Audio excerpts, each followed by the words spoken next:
May I invite you to listen to the safety briefing that will be played shortly.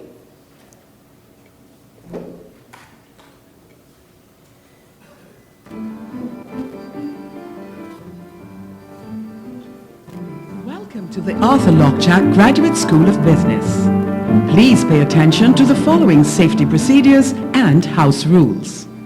Reverse parking is mandatory. Parking or waiting in front of the main entrance of the building is prohibited. You are asked to pay special attention to the locations of the zebra crossings in the car park. If you are unsure about parking restrictions, our courteous security officers will be happy to assist you with your queries. Upon entering and exiting the building, all visitors are required to sign the logbook, which is located at the reception booth. Washrooms are located on the ground floor opposite the restaurant and on the first floor at the northern end of the building. Smoking is permitted in designated smoking areas only, and with the exception of bottled water, food and drinks are not allowed on the carpeted areas. There are emergency doors throughout the building that are clearly labeled. Please do not lean on these doors as the alarm will be activated and evacuation of the building will be mandatory. There are two muster points on the campus. Muster point 1 is located to the right of the security booth, and muster point 2 is located left of the security booth. In the event of an emergency, you will be directed to an appropriate muster point by safety wardens who are easily identified by their green reflective vests. These wardens are trained in CPR and basic first aid and will be available to administer assistance if necessary. Fire exits are clearly labeled and located to the east, west, north, and south of the building. The logbook will be used to account for all visitors on campus. Re-entry is allowed by facilities personnel after a thorough inspection is conducted and the building is declared safe. Our health and safety room is located on the first floor to the northern end of the building, and access is controlled by the designated safety wardens. Thank you for adhering to our policies, and do enjoy your stay at the Arthur Lockjack Graduate School of Business.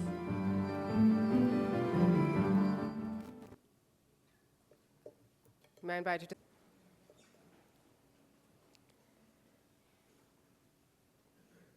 The Honorable Camille Robinson-Regis, Minister of Planning and Development, Senator the Honorable Paula Gopi-Schoon, Minister of Trade and Industry. I understand the Honorable Minister Maxi Cuffey, Minister of Public Administration and Communication, should join us shortly, so I recognize him in absentia. Mrs. Joanne Duraj, Permanent Secretary, and Ms. Marie Hines, Deputy Permanent Secretary in the Ministry of Planning and Development.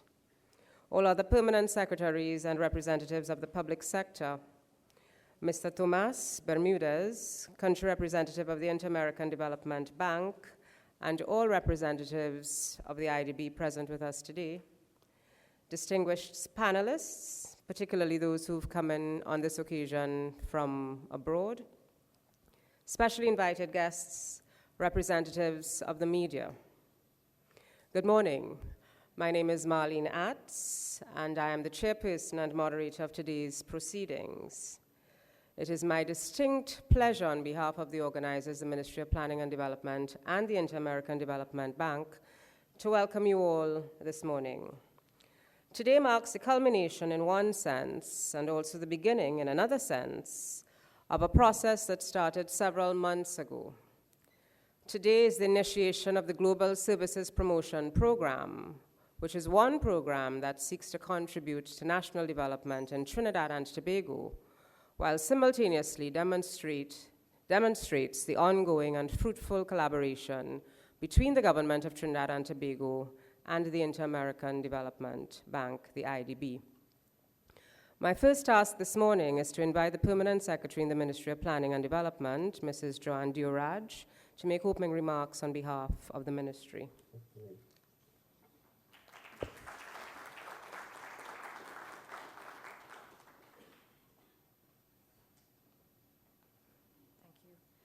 Thank you, Madam Chair. The Honourable Camille Robinson-Regis, Minister of Planning and Development. Senator, the Honourable Paula Gopi-Schoon, Minister of Trade and Industry. In absence, the Honourable Maxi Coffey, Minister of Public Administration. Good morning, Minister of Public Administration and Communication. Mr. Tomas Bermudez, Country Representative of the Inter-American Development Bank, and other representatives of the Inter-American Development Bank. Ms. Marie Hines, Deputy Permanent Secretary of the Ministry of Planning and Development, staff of the Ministry of Planning and Development, permanent secretaries and other specially invited guests, members of the media, ladies and gentlemen, welcome and good morning to you all. I am heartened to see you all here today, this morning, to support the initiation of the Global Services Promotion Program, and I welcome you on behalf of the Ministry of Planning and Development to this historic occasion. Today marks the culmination of meaningful collaboration that involved not only the Ministry of Planning and Development and the Inter-American Development Bank, but other significant partners in the public sector and the private sector, the Ministry of Trade and Industry, the Ministry of Education, the Trinidad and Tobago Coalition of Service Industries, and other private sector entities. However, this juncture does not mean that the journey has ended. It is rather the beginning of, we hope, a very fruitful and rewarding initiative to help us move the development process of our nation further. The Ministry of Planning and Development is focused on national development based on a framework of economic, social, environmental, and spatial progress. And it is reinforced by technical and supporting units of the ministry as well as the wider state enterprises. The Global Services Promotion Program is one of our initiatives to drive the development thrust by enhancing the potential of our citizens amidst the limitless potential of the opportunities available in the information technology-enabled services sector. It is my wish that the addresses, the presentation, and certainly we hope the rich dialogue here today will further enlighten us on the prospects of this sector, as well as inspire our actions to seize the opportunity afforded through this program and certainly stimulated by other consequences as a result of it. I would like to take a very short opportunity to also thank the diligent staff of the Global Services Promotion Unit, or the Hub, as you will learn soon enough, Mr. Tracy Hackshaw and the team there, but also the team at the Ministry for their unlimited and limitless, we would use the word limitless, support to this initiative and other events of the Ministry. God bless you all, and we thank you and look forward to your very involved engagement here today. Thank you.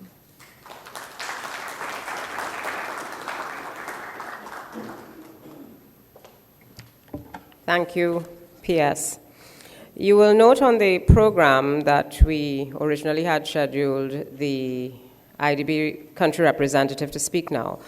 But in order to accommodate Minister Gopi-Schoon's cabinet commitments this morning, we have a small change. The country representative for the IDB has kindly agreed to switch places with Minister Gopi-Schoon to permit her to speak so that she can get to her cabinet commitments on time.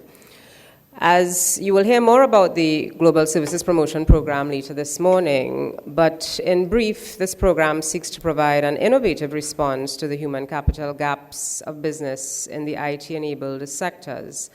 It is also an attempt to promote diversification of the economy and to facilitate earning of foreign exchange, both of which are complementary but urgent priorities in the current economic environment we face in Trinidad and Tobago. Implicit in that brief description are the implications for trade and industry, and it is therefore appropriate that the Minister of Trade also bring greetings at today's initiation event. By way of introduction, Senator the Honourable Paula Gopi-Schoon was appointed Minister of Trade and Industry in September 2015. She was first elected as Member of Parliament for Point Fortin in November of 2007, and she held this post up until May 2015. Senator Gopi-Schoon previously served as a Minister of Foreign Affairs from 2007 to 2010, and in addition to her public service as Minister, her career includes experience in the banking sector, having held various managerial positions in banks throughout Trinidad from 1982 to 1996. Senator Gopi Skoon is a graduate of the University of the West Indies with a BSc in Public Administration and Law, and she also possesses an LLB from the University of London and an MBA from Anglia Ruskin University. Ladies and gentlemen, may I invite you to welcome Senator Paula Gopi Skoon. Thank you, Dr. Atz. And let me tell you that it's a Senate commitment. There's no inner cabinet that I will attend and leave my colleagues here. The Honorable Camille Robinson-Regis, Minister of Planning and Development, the Honorable Maxi Kafi, Minister of Public Administration and Communication, Madam P.S., Mrs. Joanne Deiraj, and I think Marie Hines, the Deputy PS of the Ministry of Planning, is also here. Mr. Randall Karim is here from the Ministry of Trade and Industry. All other PSs that may be here, Mr. Tomas Bermudez, the country representative for the IDP, Mr.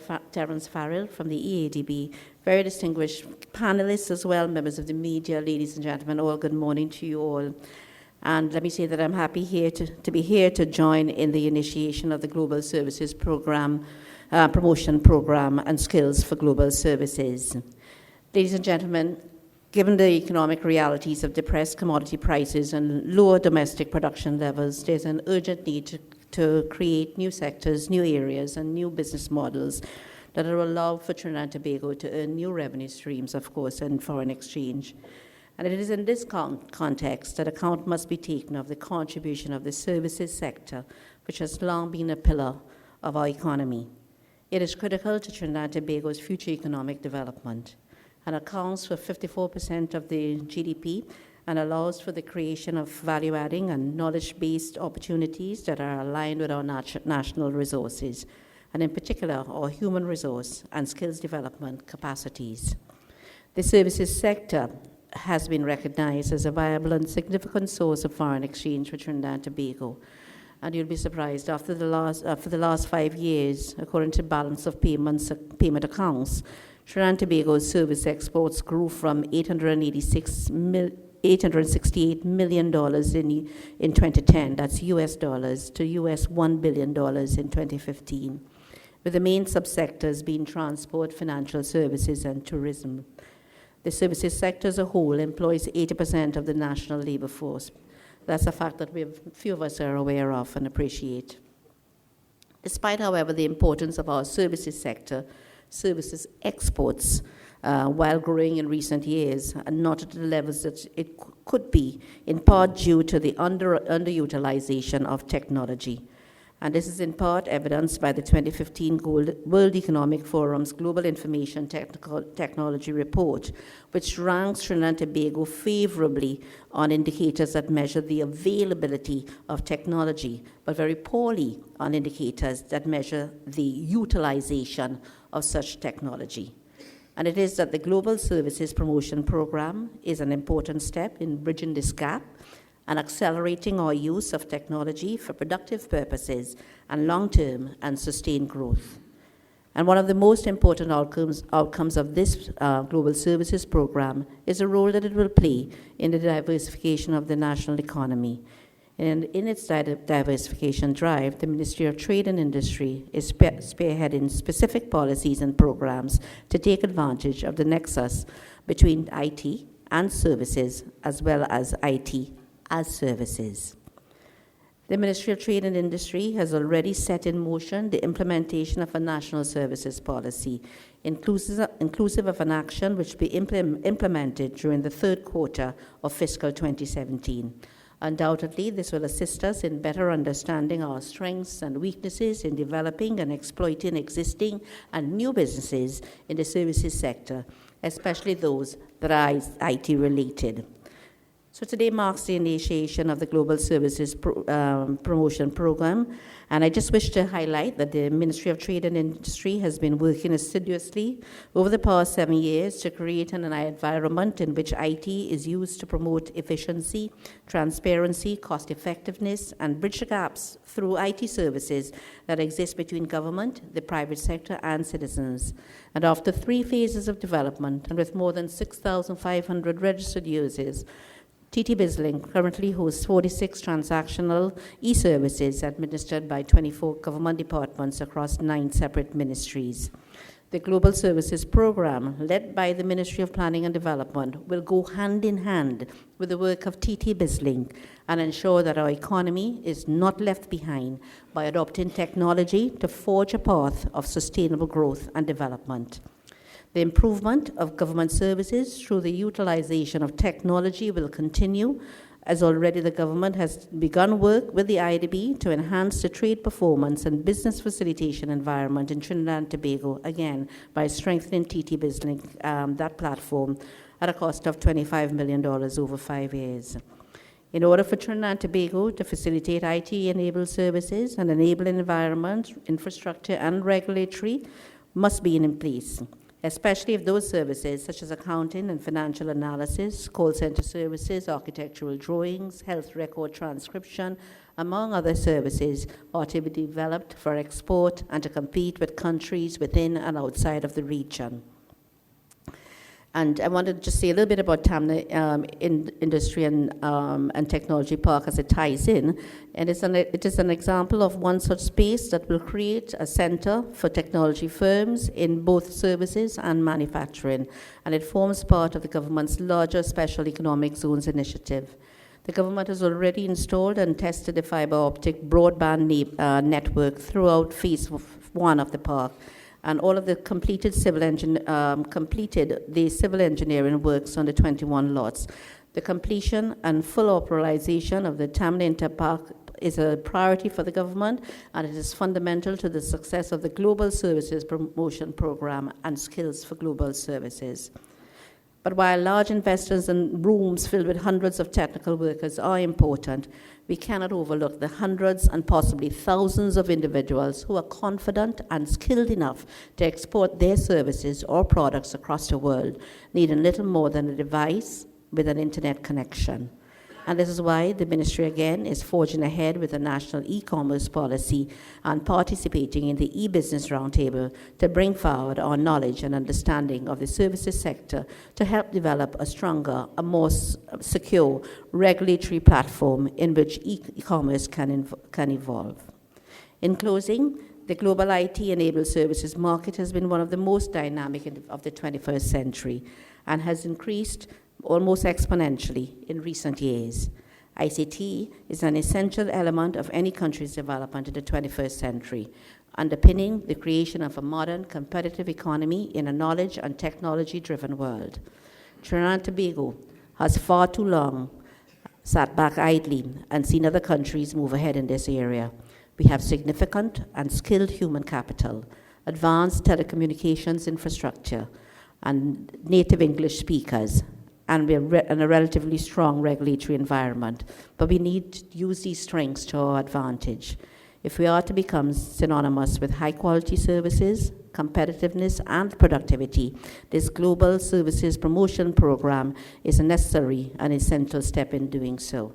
Let me again add my endorsement of this program, the Global Services Promotion Program, and pledge our support to work along and integrate well with the Ministry of Planning and Development and with the IDB. We thank the IDB again for always working along with us, and we are pleased to be part of this network, of this initiation here today. I thank you very much.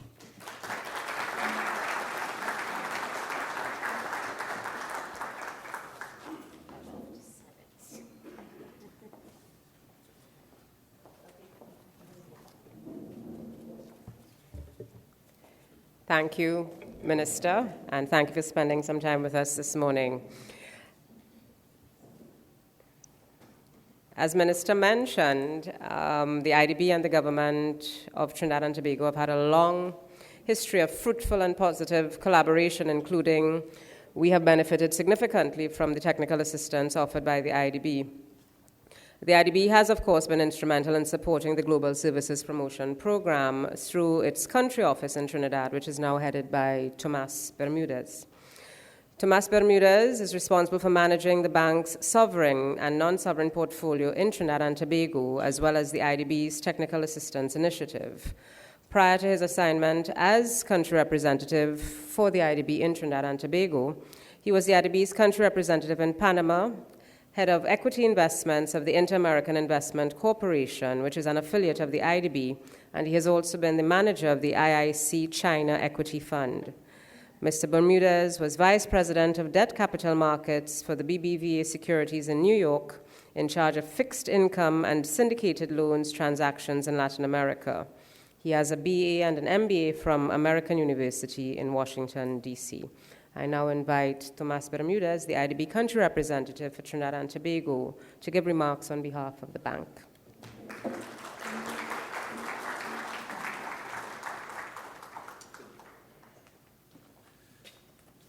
Good morning, everybody. The Honorable Camille Robinson Regis, Minister of Planning and Development and Governor of the IDB. Senator, the Honorable Paula Gubuscun, Minister of Trade and Industry. The Honorable Maxi Coffey, Minister of Public Administration and Communication. Ms. Joanne Diorash, Permanent Secretary, and Ms. Mary Hines, Deputy Permanent Secretary of the Ministry of Planning and Development. All other Permanent Secretaries and representatives of the public sector. The distinguished panelists, Dr. Terence Farrell, esteemed guests, our friends from the media. On behalf of the Inter-American Development Bank, we're thrilled to be here this morning to advance one of the most innovative and transformational programs that the government of Trinidad and Tobago and the Inter-American Development Bank are pushing together, the Global Services Promotion Program. But I would like to start with a question to you all. Does anyone here in the room knows who is Rohan Anthony Smith? Not a popular fellow in this crowd. Well, Rohan is a Jamaican software engineer who almost a year ago posted this picture on a blogging site called Medium. No, we could post. This is the picture he posted. And do you know what how he described this picture? Well, he said, "Just another day in my office at a beach in Tobago." Now, this is all Rohan needs to work and make, this is all that Rohan needs to do to make a living. He needs a laptop and an internet connection. And this is what he calls his office. Now, if anyone here would not like to be Rohan, please raise your hand. And for all of us who didn't raise our hand, here's the million-dollar question. If there is a Jamaican enjoying the most beautiful beaches in the world here at Tobago, while making a living working remotely as a computer programmer, what can we do to provide all Trinidadians and Tobagonians the opportunity to be like Rohan? The opportunity to learn, and by this I mean the opportunity to learn a high-skilled profession and make a living by using your computer and a connection to the internet? What can we do to transform this country into a country where local high-skilled professionals are able to make a living in this beautiful country without having to emigrate in search of other opportunities? How can we make the best and the brightest from Trinidad and Tobago and the rest of the Caribbean, like Rohan, want to come to Trinidad to invest and start businesses that will give jobs to Trini workers?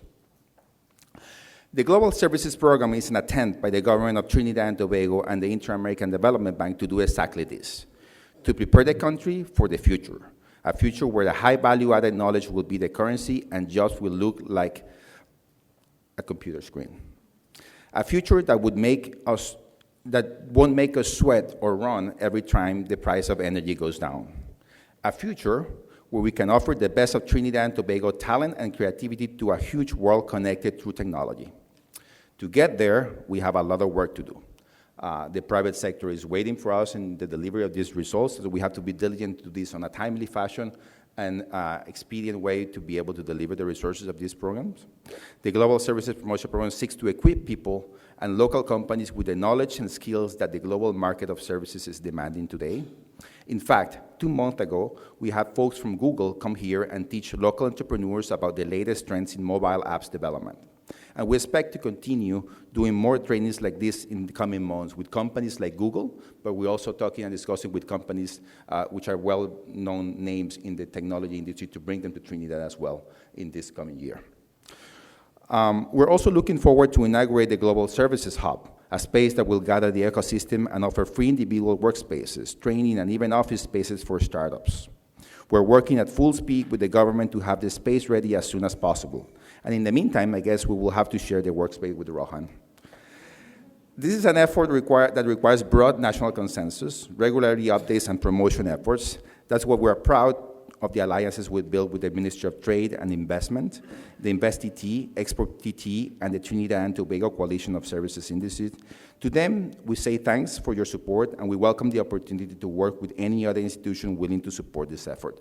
I see Richard Young is here and his team, and I really appreciate it. I think there are great synergies also to do with the IFC, Richard, and I think we have to find ways we can work together and incorporate the IFC fully into this program as well. And we look forward to seeing this program blossom. We're betting the country's future on it, and thank you very much for your presence here.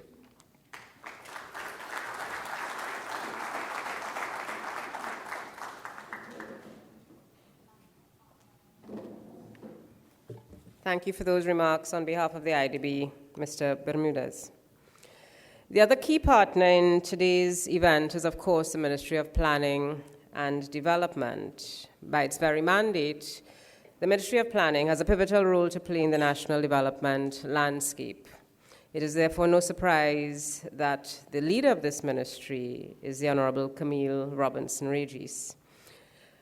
By way of background, the minister was appointed to the Senate in 1992 and entered the political landscape as perhaps one of the youngest senators to be appointed to the cabinet of Trinidad and Tobago. She's an attorney at law by profession, and she has held the portfolios of Minister of Information, Minister of Consumer Affairs, and previously Minister in the Ministry of Planning and Development responsible for the environment. She became Minister of Legal Affairs for the period 2001 to 2003 and was the first woman to serve as a Minister of Planning and Development in Trinidad and Tobago and in CARICOM. Under her stewardship, the Signature Vision 2020 operational plan was developed by a multidisciplinary team of representatives from the public and private sectors, civil society, and academia. In addition to her service as minister, Minister Robinson-Regis has also served as our country's High Commissioner of the Republic of Trinidad and Tobago to Canada, and she was High Commissioner for the period 2007 until 2010. With her insight and experience, Minister Robinson-Regis was asked to return to lead the Ministry of Planning and Development as its minister, and she has been in this portfolio since September 2015. It is my privilege to invite the Honorable Minister Camille Robinson-Regis to deliver the feature address this morning.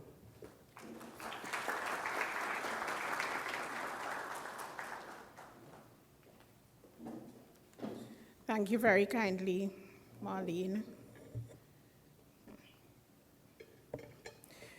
Good morning, ladies and gentlemen, and thank you very much for being here.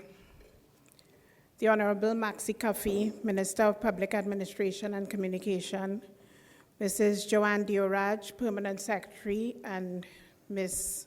Marie Hines, Deputy Permanent Secretary of the Ministry of Planning and Development, Mr. Tomas Bermudez, Country Representative of the IDB, distinguished panelists in the person of Dr. Terence Farrell, Mr. Bevel Wooding, Mrs. Carolina Gonzalez Velosa, and Mr. Peter Eddy, esteemed guests, representatives of the media, ladies and gentlemen.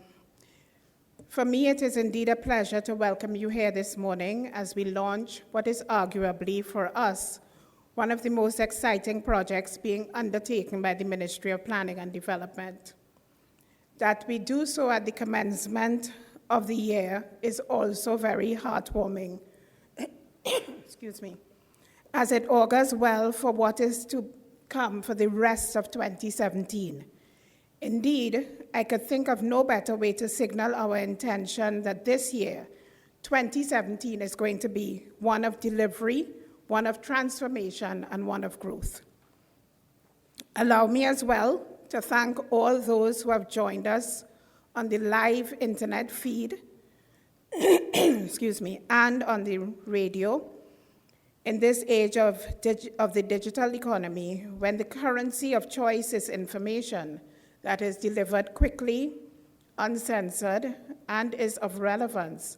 There is no doubt that what we do today, thank you, could significantly impact the quality of the ICT sector in Trinidad and Tobago. Ladies and gentlemen, the Global Services Promotion Program, which we initiate today, in partnership with the IDB, is a launching pad for what promises to be an exciting journey of economic transformation through the growth of ICT in Trinidad and Tobago.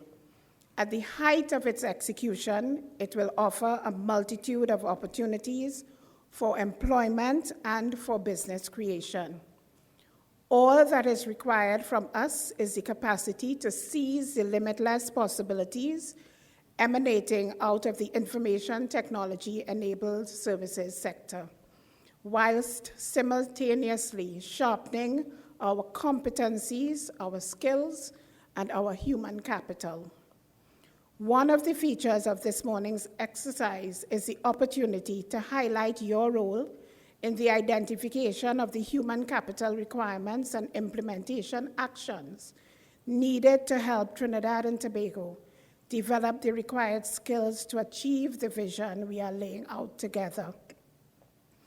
I am confident that the seeds we plant today will bring home a harvest of unprecedented opportunity and growth, which will significantly enhance the quality of life enjoyed by our citizenry, those directly involved in this initiative, and those who will benefit indirectly from the goods and services that will eventually emerge as a result.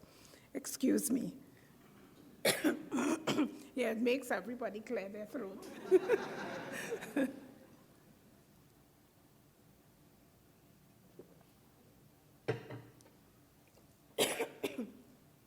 I had that flu, and the cough stays with you for quite some time. The Global Services Promotion Program, which is funded by the IDB and is being implemented by the Ministry of Planning and Development, aims to facilitate, support, and lead the advancement of this country's position as a premier location for the provision of information technology-enabled services. The program is a loan and grant agreement in the amount of US $18 million between the IDB and the government with a view to utilizing structured activities, state-of-the-art facilities and equipment to materialize our nation's full capacity as a global leader in the IT-enabled services sector. And ladies and gentlemen, at this juncture, I would like to thank former Minister Boendradat Tiwari, who negotiated the loan in keeping with the Vision 2020 sector on technology and human resource development, and continued the vision to develop the country for the future. Ladies and gentlemen, to accomplish this development in this new sphere, the program intends to combine the strengths and capacities of both the public and private sectors toward improved ICT services delivery and exports locally, regionally, and internationally. These sectors will therefore be provided with innovative methods to develop human capital, reimagine export strategies, and stimulate investment. With these goals at the helm of positive, targeted actions, this program aims to deliver Trinidad and Tobago's economic transformation agenda. Another key goal is to strategically position Trinidad and Tobago for a future in which IT-enabled services can be exported and therefore become a significant contributor to the GDP. Part of the reason why so many of you who are directly involved in the ICT sector were invited to today's launch is the government's realization that as much as we know there is a role for government, we are equally convinced that as we move forward as a country, there should be less government and more private sector involvement in activities such as this. The government will provide the vision as we had done with Vision 2020 and now with Vision 2030, but our role will be increasingly facilitative, thus ensuring that more and more private sector entities are empowered to take the lead and drive the development process. One of the pillars of Vision 2030 is the creation of globally competitive businesses. Today's call for proposals then involves an invitation to businesses excited about that possibility and requiring partnerships with local or external training providers to submit a proposal for a skills development program. Proposals will be assessed on the basis of relevance, project design, number of beneficiaries, and impact. Funding will be made available for successful projects, and I will leave that as a surprise until the announcement. One of the critical factors that has been identified as a threat to our ICT development is the need for continuous technical training. Whilst Trinidad and Tobago ranks comparatively well with our regional neighbors, we cannot deny that there are deficiencies. In this context, I am happy to indicate that this is already being addressed via a technical cooperation agreement with the IDB, with the goal being the development of a manpower strategy for Trinidad and Tobago. The objective here is to support your businesses and institutions, and by extension, our society, by developing a strategy providing short-term technical training that is tailored to the various sector needs. The resulting benefit to be delivered will be the creation of new jobs and the increase in national productivity. The sectors that have been targeted for this focused attention under this initial technical cooperation agreement are the ICT sector, the marine services sector, and energy services in the context of exploration and production activities.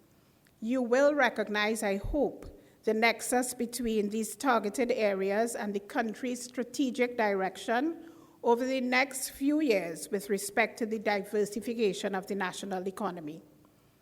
The following three main activities will be undertaken under this technical cooperation, and they are design and implementation of a sector-level skills strategy, assessment of key social and education programs in terms of their impact and the supply of skills, and the design of an information system for the tertiary education sector. Undoubtedly, ladies and gentlemen, for us to improve our rankings on every global index in which we participate, there must be greater reliance on solid and accurate data, meticulously gathered and carefully analyzed. Our decision-making process, too, must be increasingly guided by empirical data, removing all avenues for subjectivity and political gamesmanship. The project upon which we embark today will, if we embrace it properly, afford us that which has seemingly eluded us over the years. Our Vision 2030 is indeed gradually being realized. Ladies and gentlemen, we would be foolhardy not to admit that the traditional model of attaining economic prosperity through the exploitation of natural resources and large-scale industrialization is fast disappearing. There is a new economic paradigm to consider in which competitive advantages is built not on natural and non-renewable resources, but rather on ideas, creativity, innovation, productivity, technology, and undoubtedly the quality of human resources. This is bolstered by the idea that knowledge is now undeniably a key factor of production, and this paradigm shift has been exacerbated by the modern explorations and discoveries related to the internet and the digital economy. According to the European Commission, the digital economy is the single most important driver of innovation, competitiveness and growth, possessing huge potential for entrepreneurs, small and medium-sized enterprises, and large corporations alike. The US-based auditing company, Deloitte, defines this as the economic activity that results from billions of everyday online transactions and connections amongst people, businesses, devices, data, and processes. The manner, both in terms of speed and scope, in which your businesses adopt digital technologies will therefore be a key determinant of your future growth.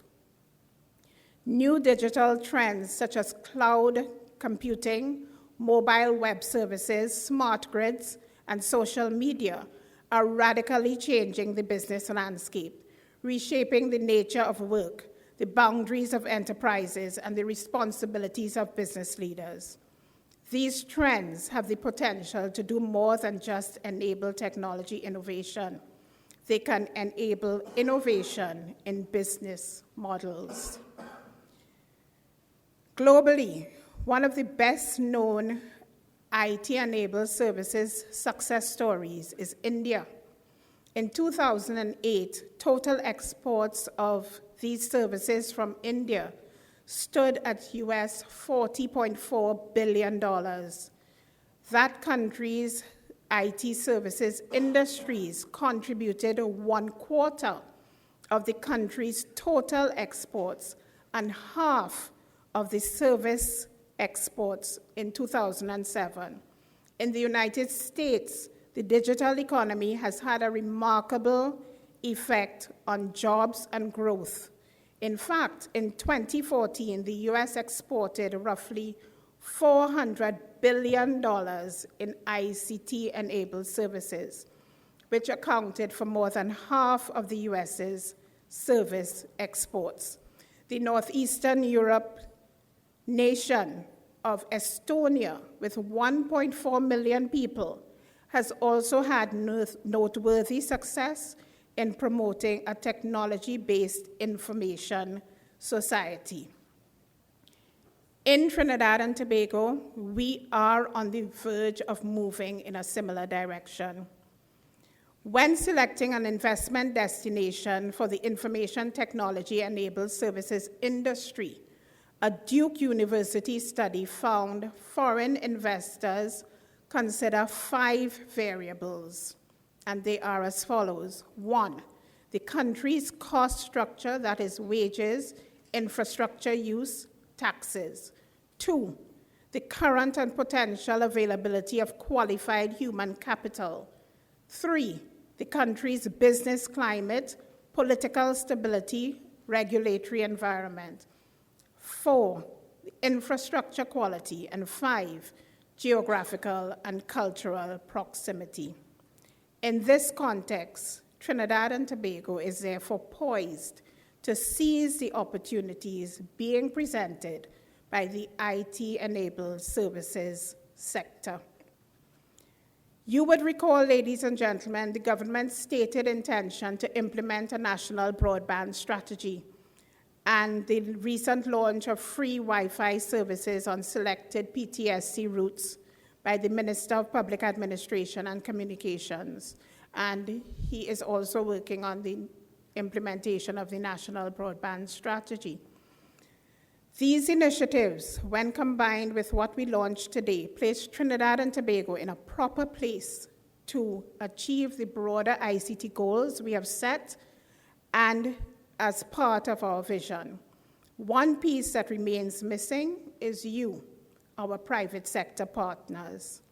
Greater autonomy, increased self-determination, entrepreneurialism, networking skills, and talent, as well as agility within the business landscape, are emerging factors driving the contemporary models of global business. So, amidst the current state of prices in the oil and gas sector, the need for a global services promotion program rings more clearly as a cornerstone in the foundation of an alternative, diversified, transformed, and sustainable foreign direct investment pipeline. Ladies and gentlemen, your embrace of this project will certainly catapult Trinidad and Tobago ahead of its regional competitors. According to CARICOM's draft ICT strategy for regional development, Trinidad and Tobago is one of 3 countries that has already begun to see developmental gains from ICT.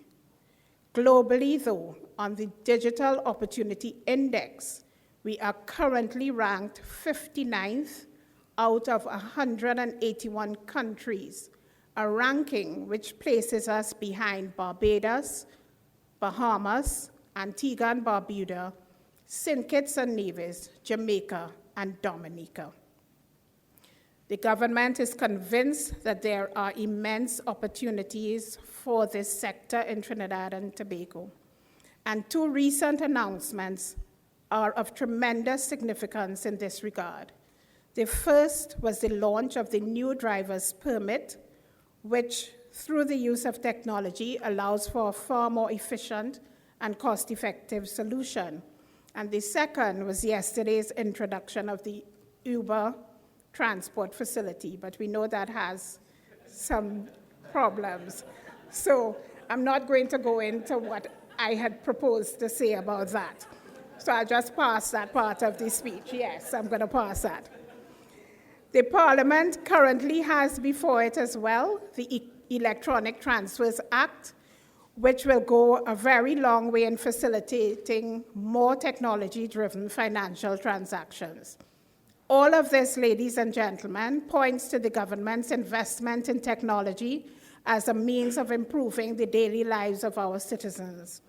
With this in mind, the Ministry of Planning and Development, as a project champion and implementation agency, commits to working hand in hand with you, our industry partners and tertiary institutions, to ensure that local companies and individuals can more effectively compete in the global IT sector. And I really want to take this opportunity to thank our program manager, Mr. Tracy Hackshaw, for taking on this project and really bringing it to life for the Ministry of Planning and Development.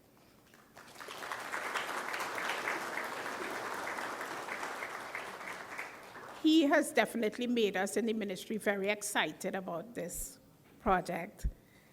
Ladies and gentlemen, there's a frequently cited statistics from one of the key thinkers in this sector, Thomas Frey, who argues that 60% of what will be considered the best jobs in 10 years do not now exist. Today, we launch a program that is perfectly in sync with our Vision 2030 strategy to build globally competitive businesses. I am confident that today's exercise will lead us to a place where those jobs will be created, those businesses will be established and strengthened, and the local economy will return to its path of positive growth. I believe it, the government of Trinidad and Tobago believes it. The question is, do you believe it enough to commit wholeheartedly to the future proofing of Trinidad and Tobago? Ladies and gentlemen, thank you for being such an attentive audience. May God continue to bless us all. Thank you.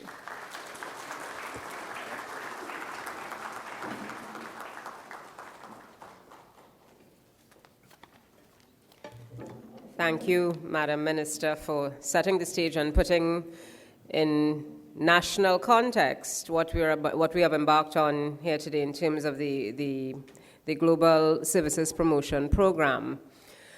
At this juncture on the program, you will see that we have a presentation, but may I ask for your indulgence while we do some small housekeeping in terms of some photo ops capitalizing on the Minister's presence with the IDB country representative. So if I can ask for your indulgence while we just take care of some housekeeping matters, and I also invite Adi to come and set up in terms of his presentation. So if you can just give us 5 minutes just to make some quick changes in terms of the housekeeping matters, and the panel discussion will follow shortly thereafter.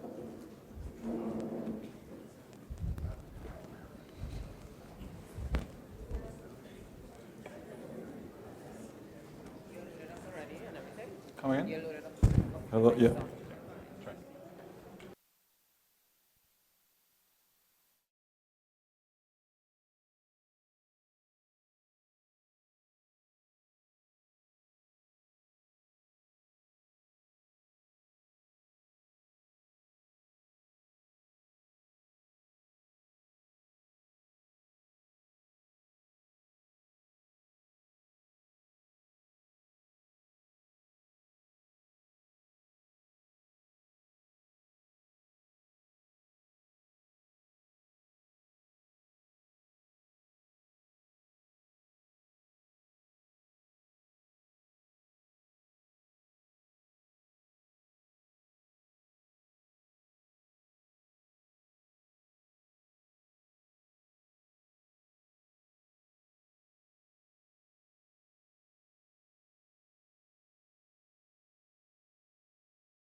the Apple motto in the company.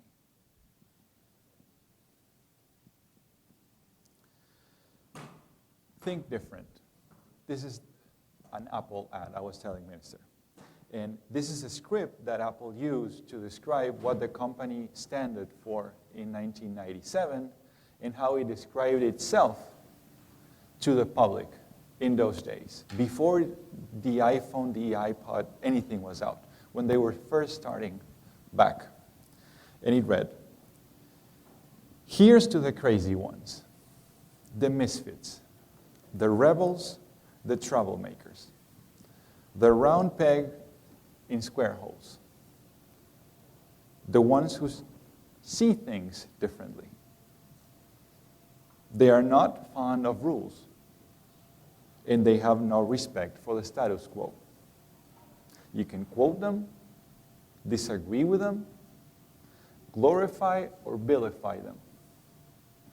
About the only thing you cannot do is ignore them, because they change things. They push the human race forward. And while some may see them as the crazy ones, we see genius. Because the people who are crazy enough to think they can change the world are the ones who do." And it ran with pictures all across the company and on television ads of Albert Einstein, Bob Dylan, Martin Luther King, Alfred Hitchcock, Pablo Picasso, Muhammad Gandhi. So that's what they stood for, to think differently. And as the minister was saying, the traditional model of prosperity is over, and we need a paradigm shift. So I guess the question I want to explore with you today is this: can countries think different? How do we embark on this troublemaking process, defying the status quo as a country that exports energy and imports all the rest? How do we change that? So I want to start with 3 examples of countries that embarked on this journey. See if that can shed light on what we are trying to do with the Global Services Program. The first one is Uruguay, my country, where I was born, and a country that's pretty similar to Trinidad. It's a 3 million people country, encroached on the sea, and with a very highly educated population, just like Trinidad. And it's incredible that the minister quoted him, the very Thomas Friedman. This is an article from the New York Times in 2006. And he said, the New Yorker runs a cartoon that said, on the internet, nobody knows you're a dog, and nobody also knows you're Uruguay. So how did it become the company that landed Tata Consultancy Services, as the minister referred in India, the miracle of Tata, landed an investment in Uruguay to create in just 4 years one of the largest outsourcing operations in Latin America? How did they do it? The size is similar to Trinidad. It's a relatively unknown country in rankings. So how did they do it? They thought differently. So there are 2 things they did. In 1995, they approved a law that promoted the IT sector heavily. They invested in education, and they invested in economic free zones and worked with universities to create a digital ecosystem. And the other thing they did is they bet on their diasporas. They used the Uruguayans living abroad, and they tapped into this guy named Gabriel Rosman, who was a retired partner from Ernst & Young in New York. So they worked with the private sector. They had their own critical mass of people who were trained, and that's how Thomas Friedman describes it in 2006. He says, Gabriel Rosman did not have a client or employee when he approached Tata, but he had 2 things. A gut instinct that Uruguay's quality education system had produced plenty of good, low-cost engineers, and a gut desire to do something good for Uruguay. So we have the diaspora wanting to do something for the country, and we had the people, the human capital that we needed to land such an investment. Today, Uruguay exports over $1 billion a year in software. Estonia, you brought it up.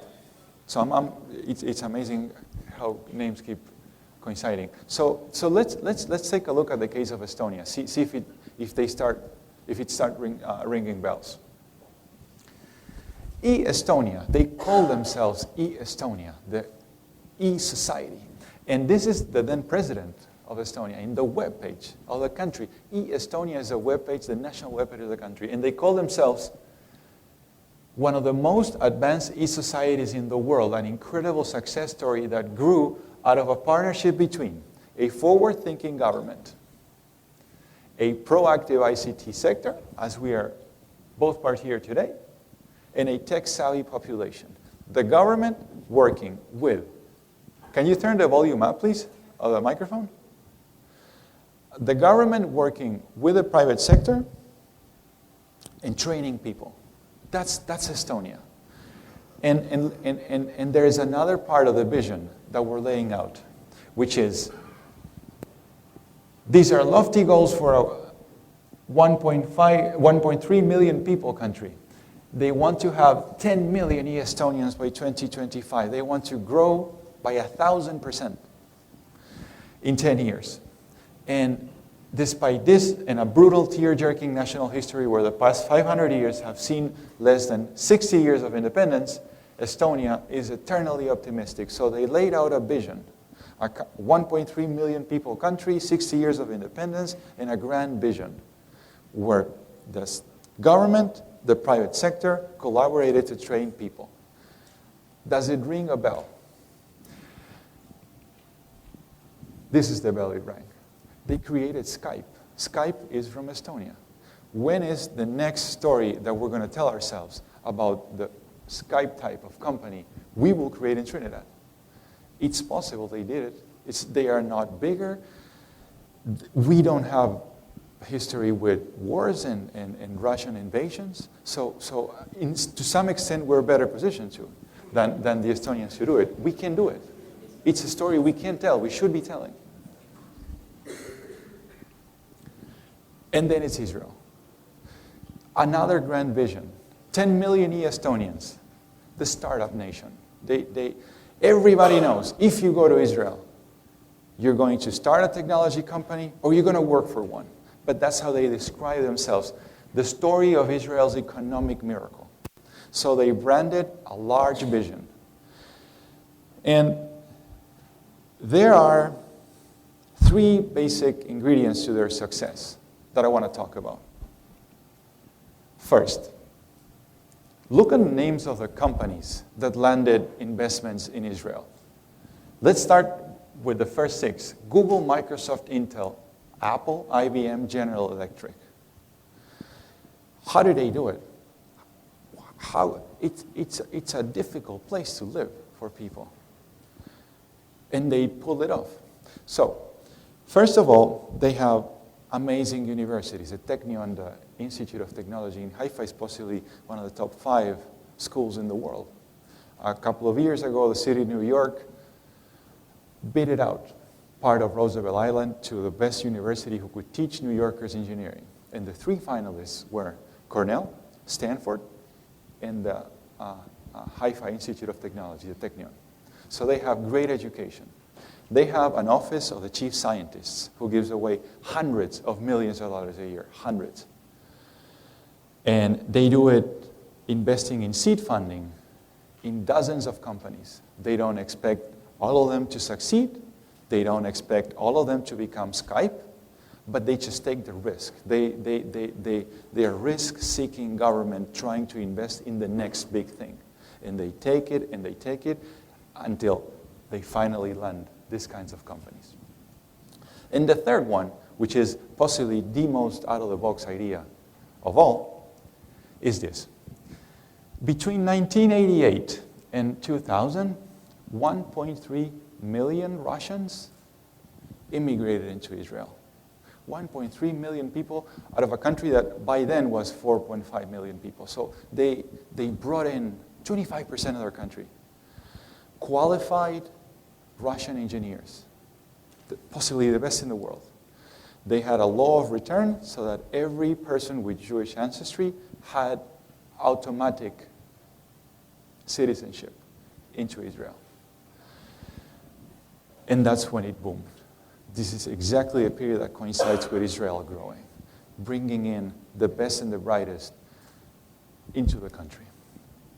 So if we look at the patterns of Uruguay, Estonia, and Israel, what we get are small countries with educated populations making big bets out of the box, thinking differently. So this is a question that we ask ourselves 5, 6 years ago with Nira Tewari and others. What can we do in a country that's small with a highly educated population? What is the big bet that we can make thinking differently? And so that is the origin and what the Global Services Program is today. And I'm so proud that we're all here today doing this, because 5, 6 years ago, we were crazy enough to even be here today. So these are the 4 main components of the program that I'll talk about in a minute, and that we are trying to promote in a different way. First, people first. Uruguay did it, Israel did it, the Estonians do it, everybody does it. We bet on education. We bet on training the workforce. We bet on what we're here for today, and that my colleagues will speak about in a minute. We're launching a call for proposals so that we can support financially local companies to train people, to hire new ones, and to be competitive on a global scale. The best and the brightest. Thomas was talking about a training from Google 2 months ago. We expect to bring more and to be among the best and the brightest, to learn from them. We're thinking globally, thanks to partnerships with InvestTT, with ExportTT, and TTCSI. Another big component of the program is to help companies abroad, to help them go places, bring in foreign investors, and try to match ourselves with global standards, how the world operates, looking abroad, going to fairs, organizing fairs in Trinidad for people to come and for us to go and learn and exchange and have connections and business opportunities. We are also working with the Ministry of Trade in adapting the regulatory environment so that we are competitive globally, so that incentives and taxation and immigration policies, they can adapt. We don't know what I will turn into, and there's nothing to announce yet, but we're going to look into it. And there is funding in the program to do it, and we have all the intention to do it, because those are basic conditions for companies to thrive. In the same way that the Uruguayans did it, we're going to try to tap into the diasporas. Trinis in Canada, New York, Florida, the UK. We know they have all the willingness in the world to help, especially if it's about business and business opportunities and growth. How can we work with them? So we have funding, especially dedicated in the program, to work with our diasporas abroad. And finally, excellence as the North. We're going to keep working with companies like Google to try to bring in the skills that are most competitive abroad. It's not about us preferring foreigners to locals. It's about us saying, what are these people doing, so that we can learn it ourselves and then do it abroad. That's how everybody does it.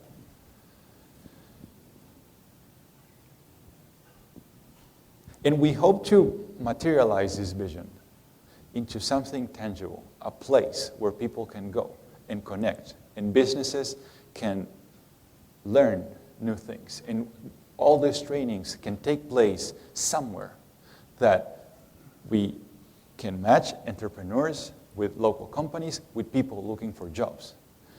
That is the seed of a digital ecosystem. This is the 1871, the one in the city of Chicago. It's a story that it's a great success story for the city of Chicago, which is a big city.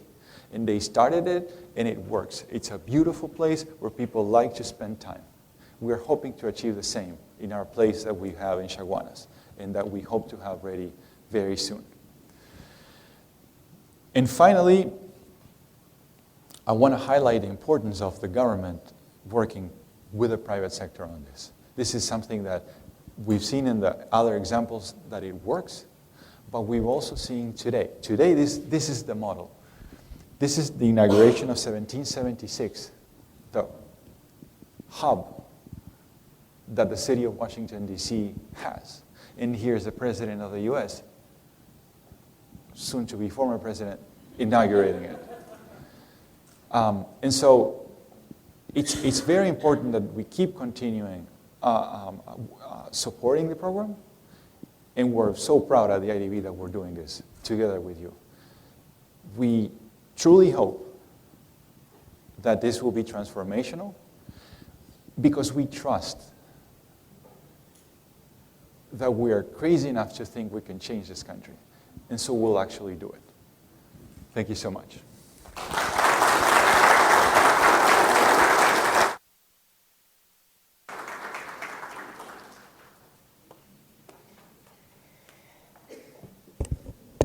Thank you for that presentation, Adi. So we're ready to think differently?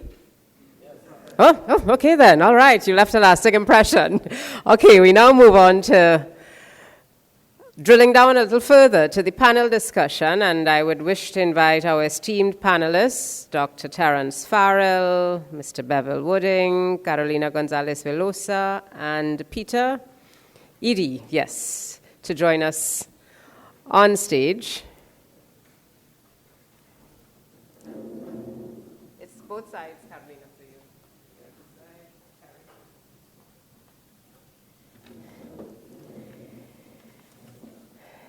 And what we're hoping to accomplish in terms of the panel discussion is following from the presentation by Adi to actually start to look at the question of whether or not Trinidad and Tobago has the potential to think differently.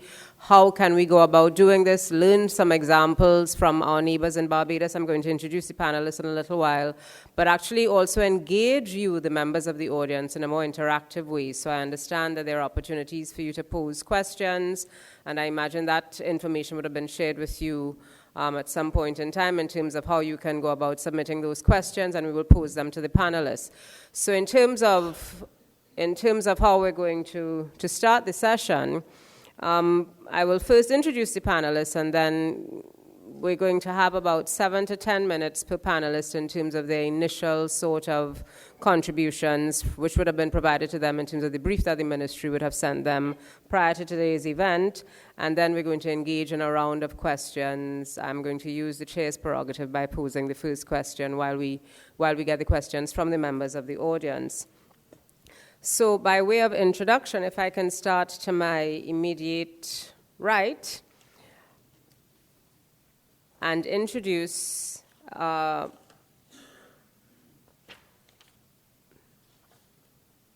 Bevel Wooding, who is an internet strategist and the Caribbean Outreach Manager for Packet Clearinghouse, which is a non-profit research institute supporting operations, analysis, and capacity building in the area of internet economics, regulation, and network development.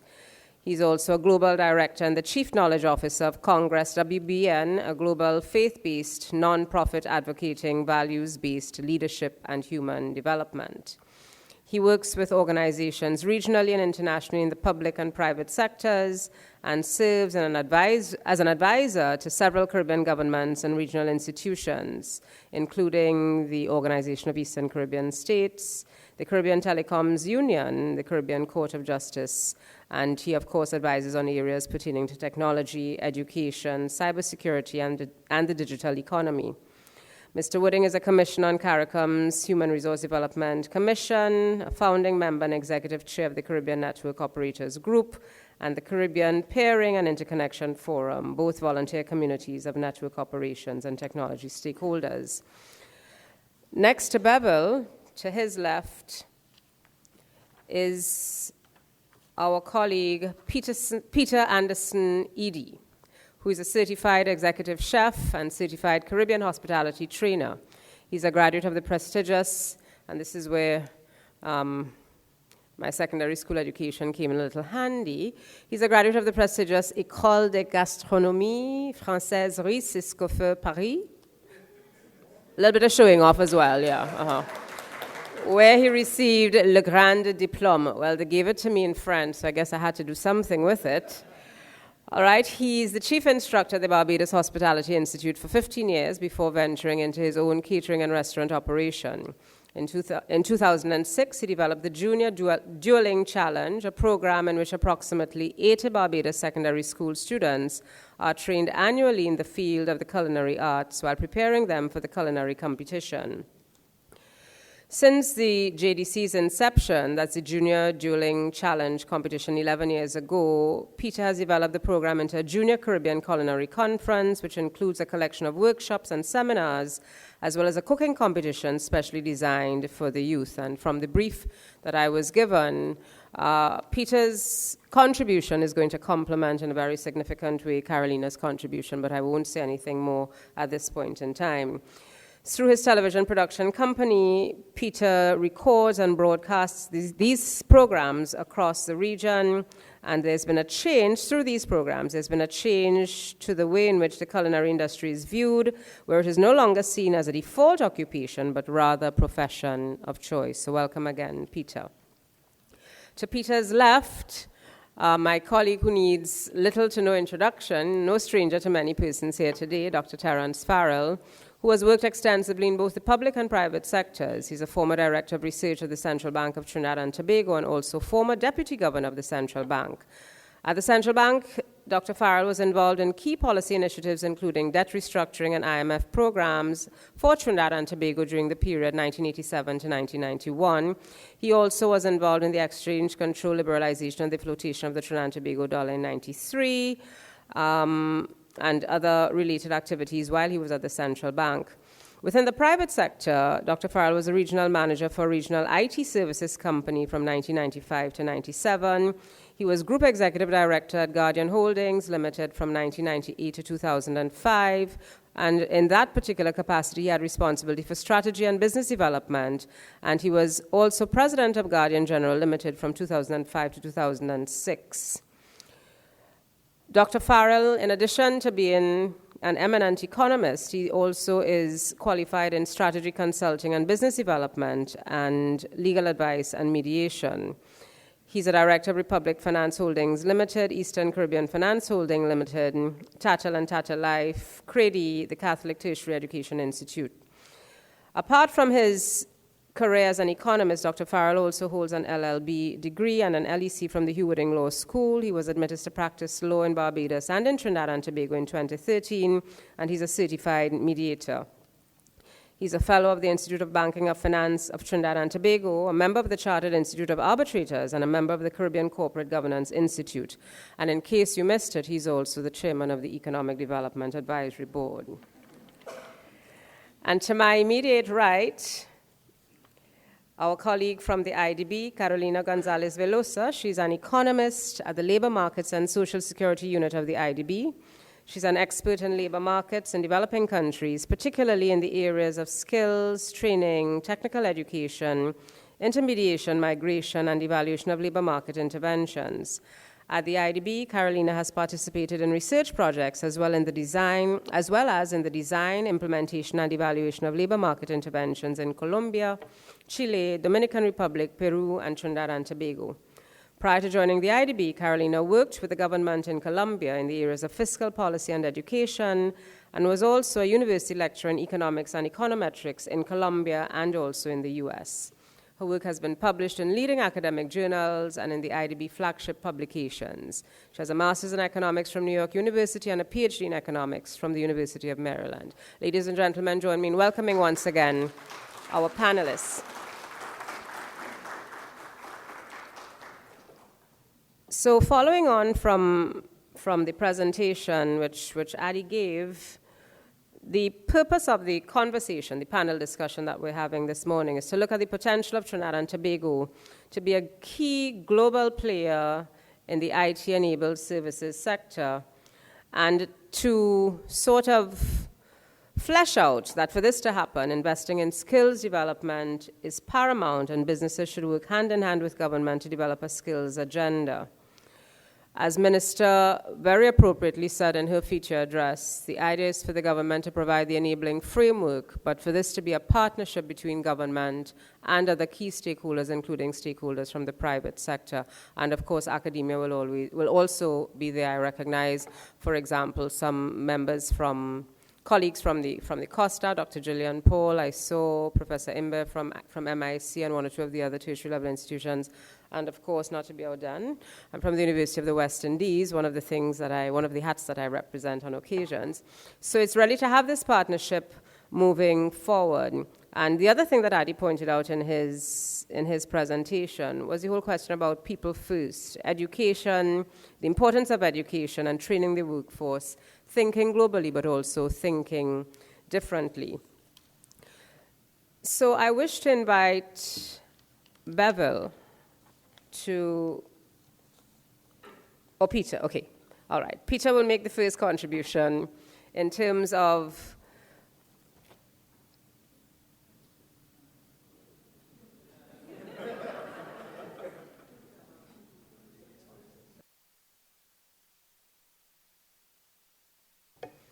all right.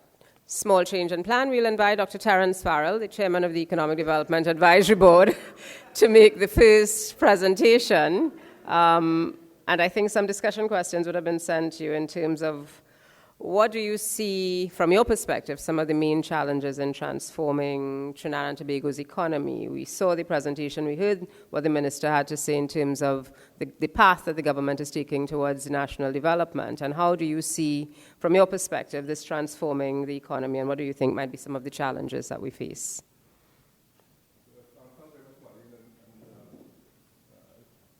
Good morning, everybody. I think the mic, we may need some adjustment to Dr. Farrell's mic. I think it's on.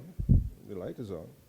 Yeah. So thank you, everybody, for being here.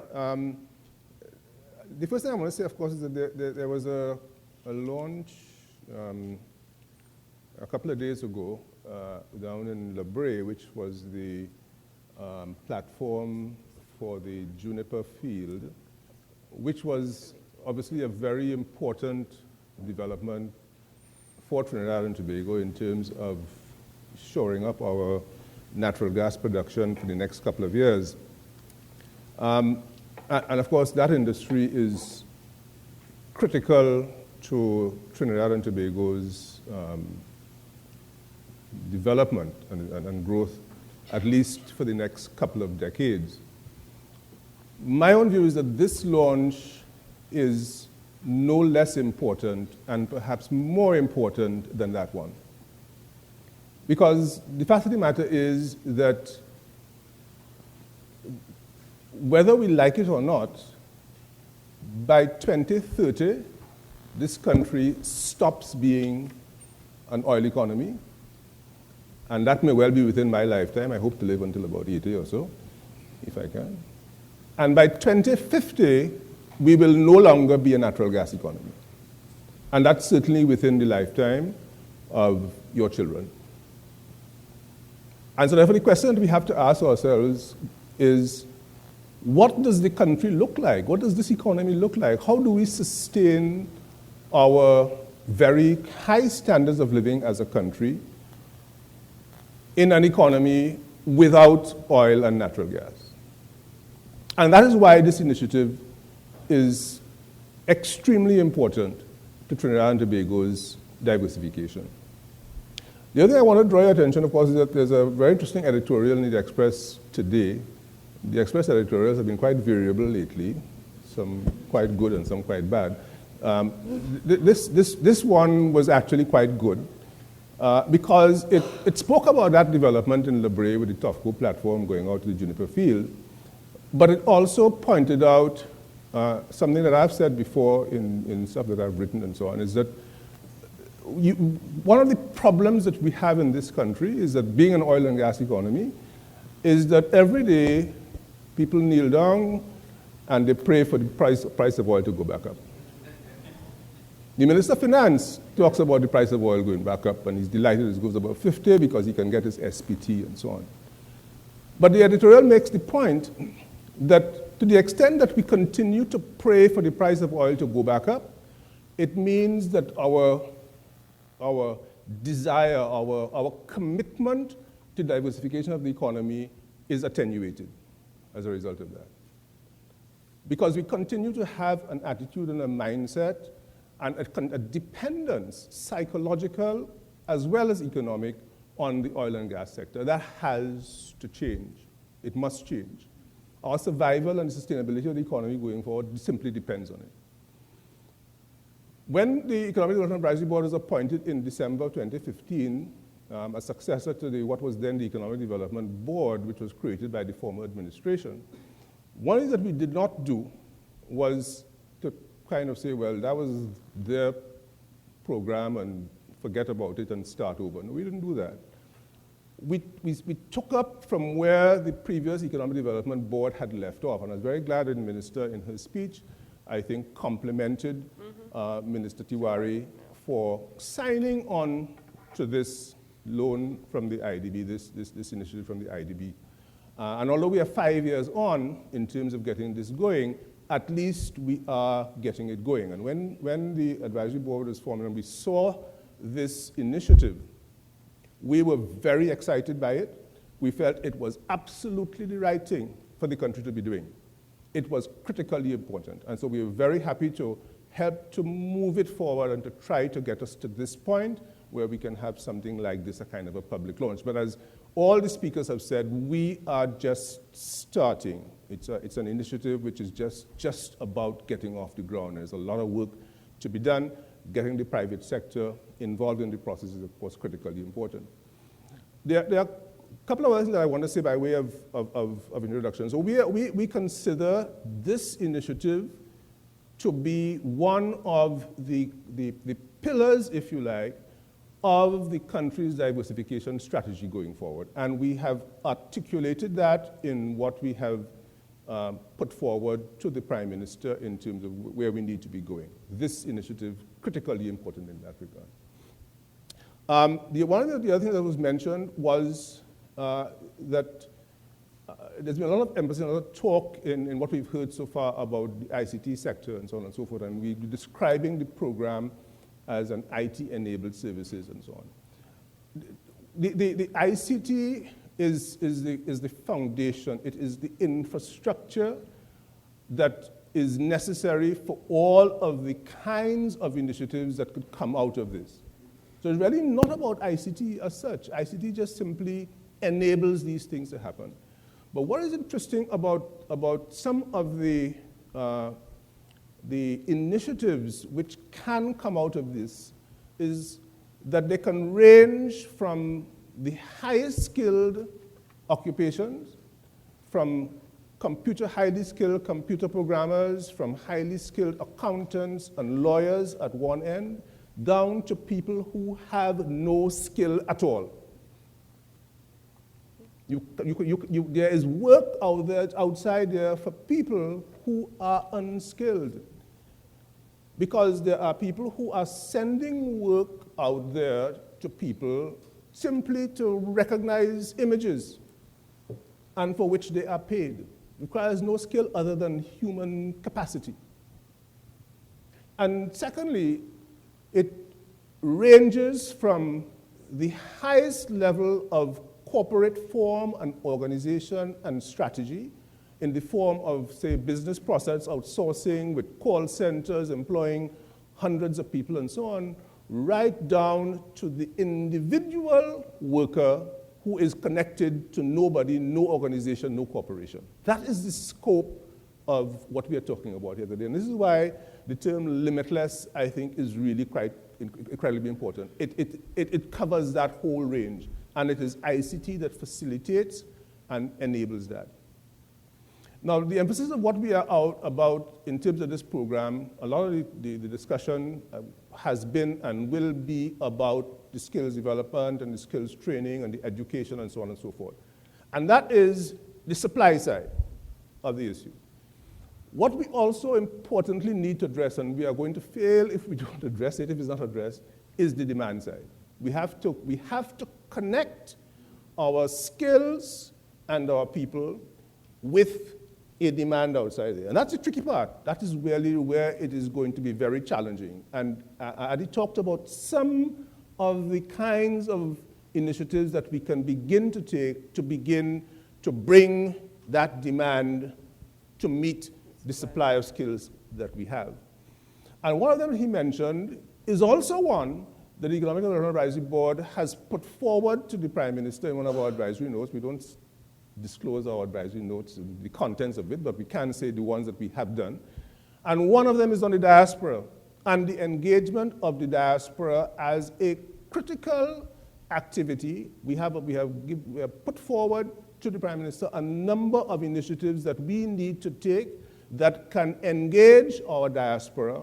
And this particular project that we're talking about here is one, as Adi pointed out, in which our diaspora can become meaningfully engaged in order to be able to bring the demand side of the equation to support what it is we are going to be doing.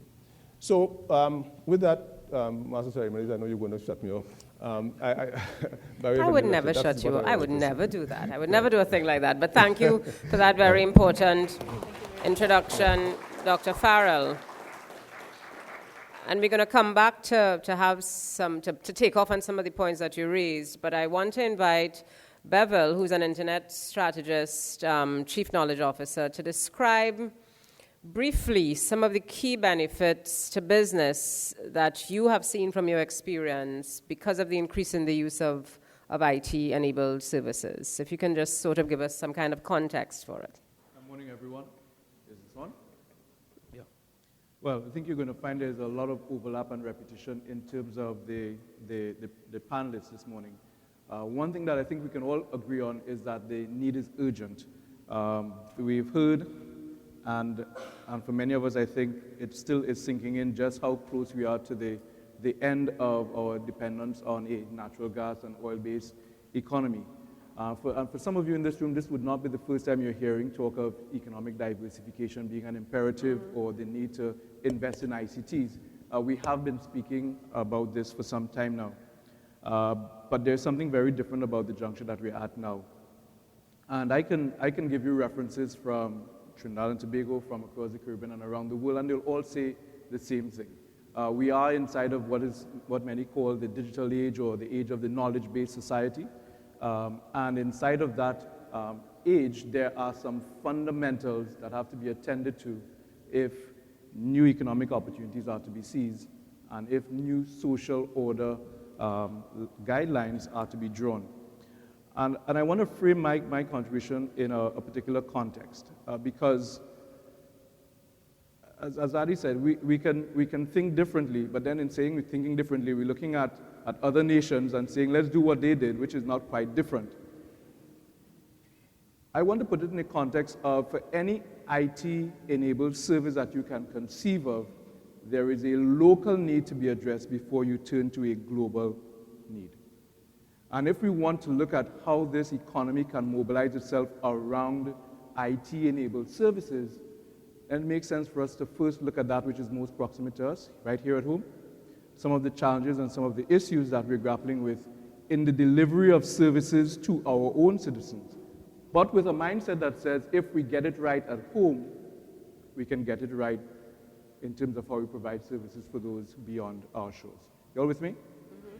So we can say several things. One, the interest is high in IT-enabled services. We have our smartphones, we have our connectivity, everybody is going for the faster broadband package. We are seeing how technology is transforming the world. The opportunities are many, the benefits are there, and they are transformational. This is no longer the theory of 10 or 15 years ago that ICT is this magic bullet that can cure all of our woes. We're now into an era where we can see or taste the benefits of the information and communication technology. But Dr. Farrell said something that I want to underscore. The technology is only the servant to our own vision of who we are and where we want to be. And in that context, as close as we are to some of the benefits that we can see, we're looking still largely to benefits that originate in other markets that we are consuming. And that shift from being consumers of someone else's technology and someone else's technologically based services to being producers of those services has not yet come to full fruition where we are. And there are reasons for that. And in examining the reasons and looking at some of the issues around that, we can get a sense of what some of the opportunities are. Because for every challenge, there is an opportunity waiting to be seized. And I think for our governments, for our businesses, for consumers, we're all witnessing the benefits of what an IT-enabled service delivery environment can do for us. We're booking tickets online. We're signing up for visas using the internet. We're making free long-distance calls. Well, it's not free because you're actually paying for it by your broadband package. It's just a different model for it. We're taking online courses, we're finding businesses, we're searching for products, checking out services, and accessing support, all using the technology, all using the internet and connectivity. But we're also doing some very ordinary, everyday things. We're reading news, we're watching movies, we are socially networking. And for most of us in the room who still have credit cards that you can get US dollars for, we're shopping on Amazon. Right? And all of these things point to a promise, but all of these things also point to a set of services that are largely defined, hosted, managed, and for whom the economic benefits still reside in other jurisdictions. So what does that leave us? If we peel the layer off of the actual consumption end of it, or off of the service delivery end of it, behind that, behind IT-enabled services, you find this incredible interconnected synergy of infrastructure, policy, finance, business, education, networks, human networks, social networks, and research pipelines, all connected by people, like human beings. Behind your Google are individuals who are rallying around a company's vision to create a certain kind of enterprise. Behind that are people with skill and creativity. And one common thread about all of the economies that have successfully built out this ITeS or IT-enabled services environment is that they have paid deliberate attention to every single dimension of that value pipeline. So we have been discussing, and a lot of consideration is going around the skill component. But the skill is to produce a certain kind of individual who has a certain kind of belief. And I can draw a reference from, and I'm not going to go into the details all now, but I can draw a reference from something that took place in Antigua some years ago with the creation of a cadet type program. And in that, there was skill training, but people were put into a context where they understood what the national development goals were. And they were put into a context where they understood the kind of characteristics that were supposed to define an ideal Antiguan and Barbudan citizen. And in doing the technical training, they were also washed with this new notion of a civic responsibility. And the expectation was, and I should say, before I get to the expectation, the process was aborted by a change in government, which is something that normally besets these kinds of initiatives.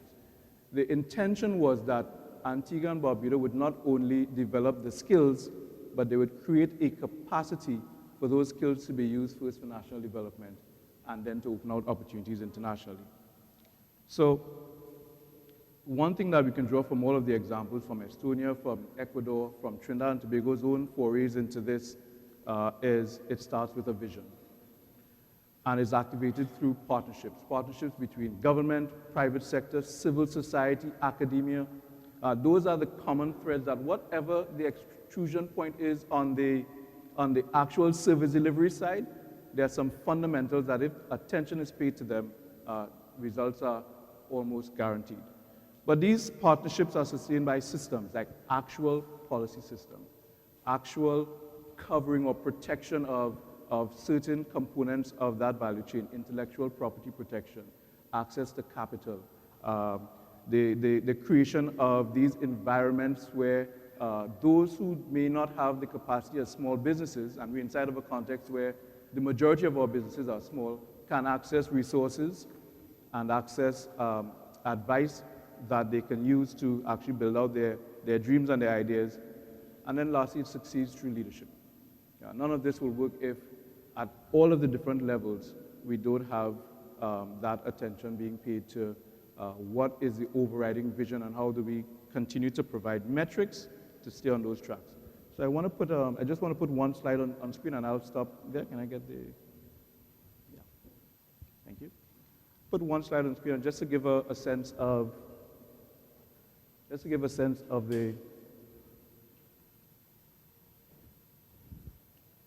of a possible matrix of considerations.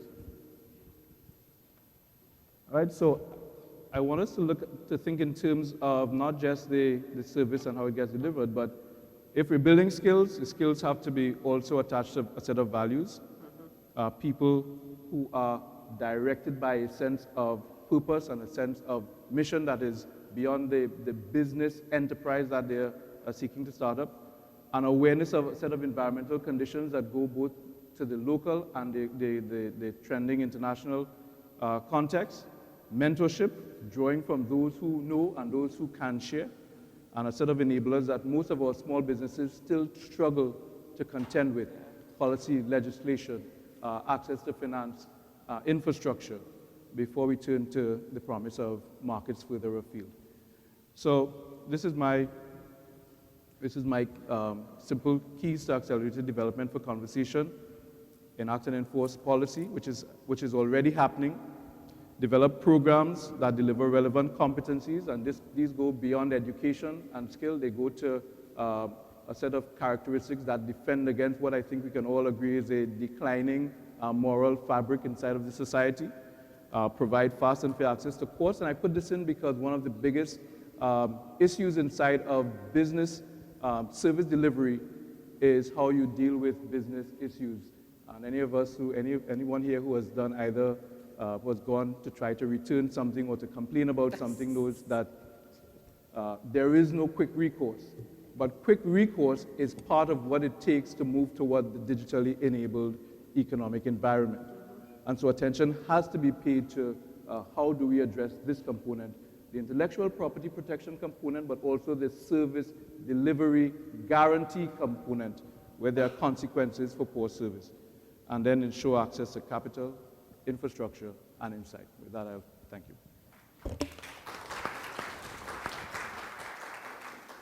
Thank you. Thank you, Bevel. I now want to ask Peter I now want to ask Carolina to share with us. She has a presentation, but I think she's also going to look at what are some of the best practices regionally and internationally to develop the skills necessary for any sector which a country has identified as critical for the transformation of its economy. So I invite Carolina to make a presentation. Thank you.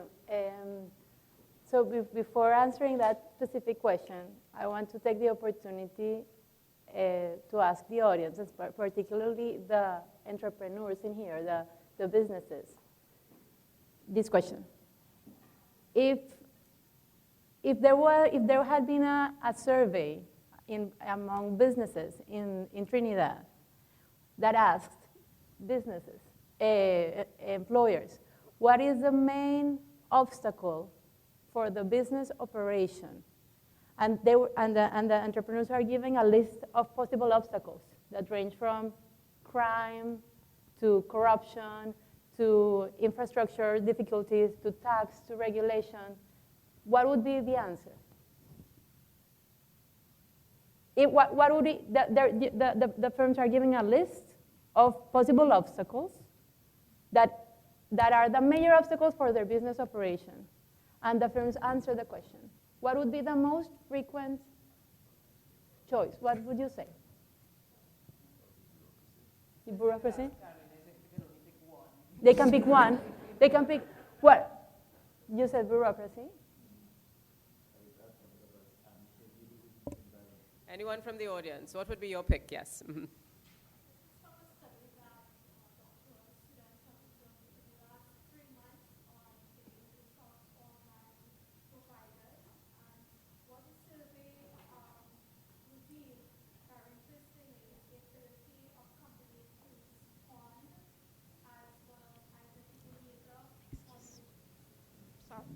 Nirmala from Lockjack GSP. And my response is in context to a project that was undertaken within the last 3 months, so it's quite relevant. And the data showed that what can be one of the enablers or the detractors from a company's point of view engaged in, I'm going to put it closest, the online transactions and business, their ability to respond to their customers. All right, so it's So, the and same- that speaks to the entire Okay. logistics and everything that goes behind So it. it's one of the there. issues that Bevel had raised. So Carolina, we got one answer. So this is from a study that was done by the World Bank here in Trinidad and Tobago in 2010. The World Bank did a survey, and they asked 326 firms in Trinidad and Tobago, what is the most important obstacle for business operation? And they could select from a different range of options. The most frequent one was the inadequately educated workforce. And this was among, while there were many options, it was not only for the IT sector, it was for any sector, but it actually underscores a point that we've been stating over and over today, which is the importance of skills for any enterprise. But in particular, I guess that if we were going to ask this to the IT sector, it was probably more important than in many others, because the IT sector is characterized by a rapid transformation of technology. And if you have a rapid transformation of technology, you need to update your skills all the time. In practice, what does this mean? That if I have a Java programmer today that knows how to do Java in its version 3.0, then next year, I'm going to need this person to do the Java programmer in 4.0. Tracy's looking at me. I'm not an expert in these issues. But what I mean is that you are having to constantly update your knowledge, right? If you want to be on top of the game. So this is why this project has put people's first, as Adi was saying, knowledge first. Now, we've talked a lot about transformation today. And Dr. Terence Farrell just said very, very eloquently that whether we want it or not, Trinidad and Tobago will not be an oil-producing country or in the short run or medium run, okay? So if we want to transform this country, we need to teach it to do something else. Right now, this country knows how to do liquefied gas and petrochemicals very well. But we need this country to do something else, and we're betting on the IT sector. So the challenge is very simple. The challenge is to teach a society how to do something that it hasn't done before, right? We have to teach a society, and I mean teach a society, I mean a community. Like Mr. Wood was saying, you need to teach a community how to do something that it hasn't done before. You have to teach, there are countries like the US that know how to do antibiotics, action movies, and t-shirts. And there are countries that know how to do liquefied gas. But now we want a country that can do many things. And I'm an economist. I'm sorry to bring this personal view. I'm an economist, and I really have dedicated a lot of my adult life to think about the importance of diversification, which is, I know the mantra in everybody here, diversification again. And I understand the economic argument, but until very recently, I understood the human argument. It is very different if you have a country where you can tell your kids, look, when you grow up, you can be an animator, or you can be a movie star, or you can be a football player, or if you have a country where you can tell your country, you know your best bet is to be a petrochemical engineer. And I don't have anything against petrochemical engineers. But I think that the diversification is also the diversification of the spirit of the potential of the limitless possibilities. That is this slogan in this project. So if you want to teach a society how to do what to do before, what do you need to do in practice? So I answer your question, Marlene. There are two bets. There are two important practices. The first one is that if you want to teach a country to do something else, you have to solve sort of a chicken and egg game, right? You need to create the knowledge, but there has to be an industry, right? If you are going to teach people to be animators, there have to be jobs for animators. But if you want to have an enterprise that does animation, you need to have the knowledge. So you have to solve the chicken and egg game. The Global Services Promotion Program understands this very well, and we're very proud of it as a team with the Ministry of Planning and the IDB, because we're doing both. As Adi was saying, we're looking at the regulatory aspects, we're talking about the investment, we're talking about the jobs, but we're also thinking about the skills. And we're doing both at the same time. We're coordinating the skills and the industrial promotion.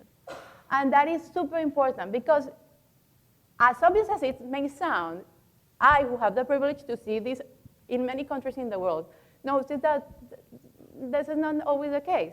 Often you have people working on the skills and people working on the industrial promotion as if they were completely separate.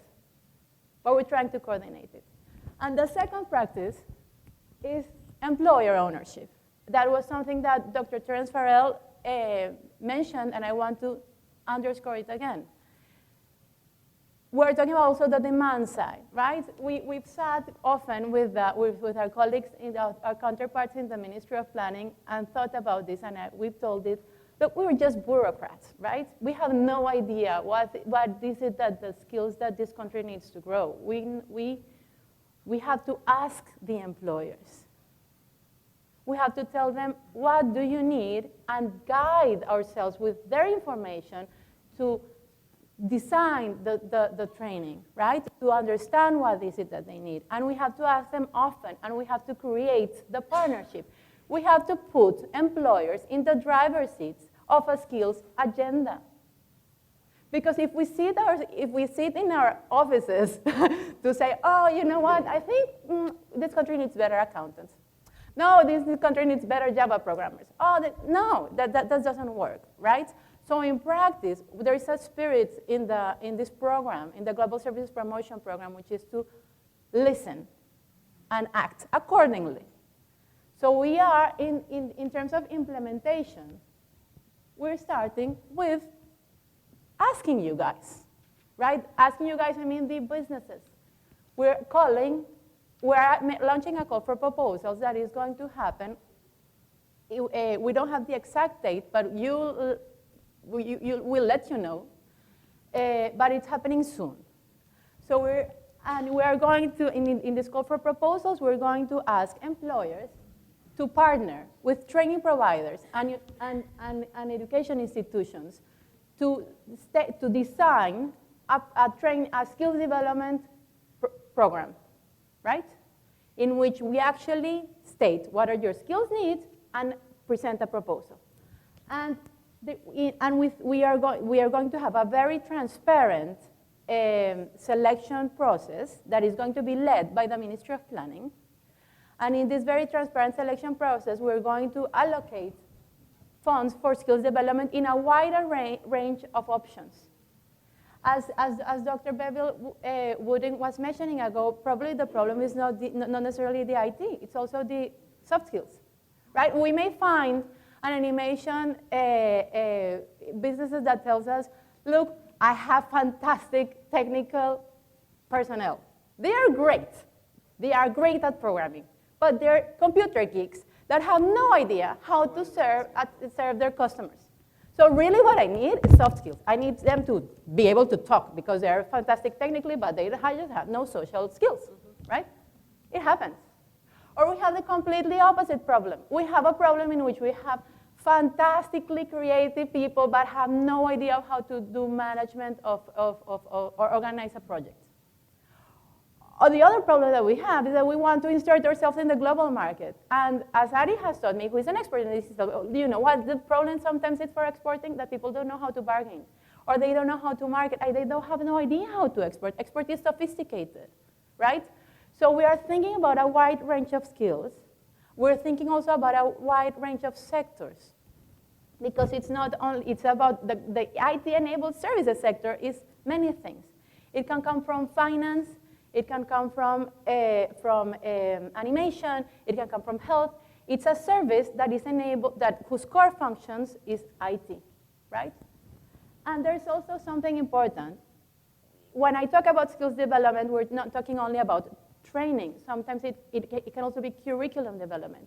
We had a very interesting conversation with the finance sector, and they told us, look, actually sometimes what we need is actually to create a new certificate so that we can actually, so that our trainees can show what they know. Because we are also thinking about wages and growth, and if we need to be able to people who know stuff should be able to certificate what they know.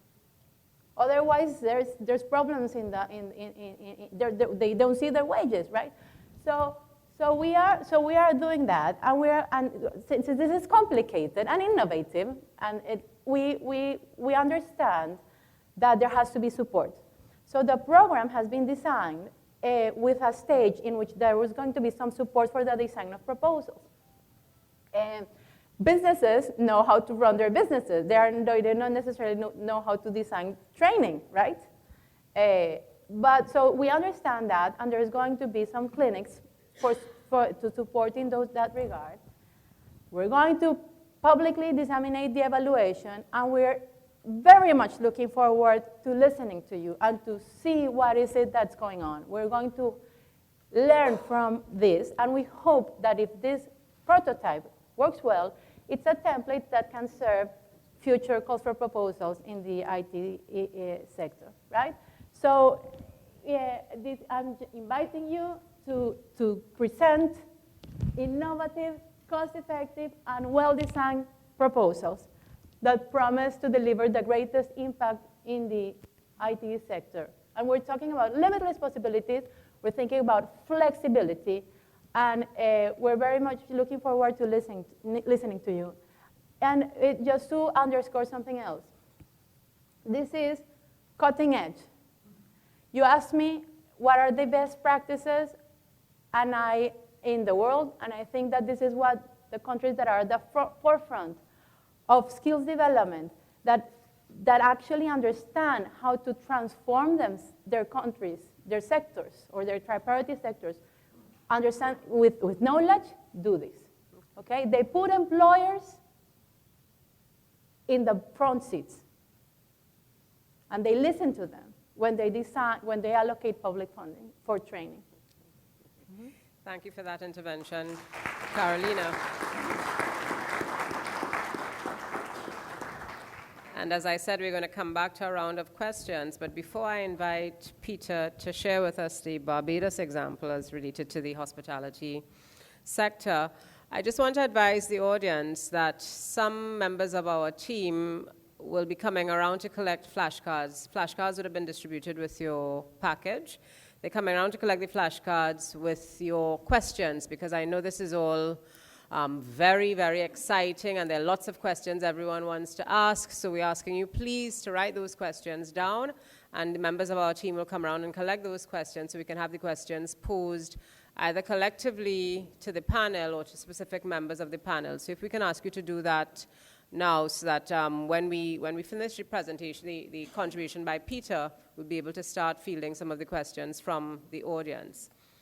So Peter, if you can share with us the Barbados experience, particularly in terms of the hospitality sector, and how skills development has led to the development of that sector. Thank you very much. Well, you know, I'm so happy to be here. Thanks for the IDB for inviting me here as well. I'm really happy. I'm very excited about what I'm hearing in Trinidad. It makes me feel like I want to move to Trinidad and do the thing all over again. So that's really good.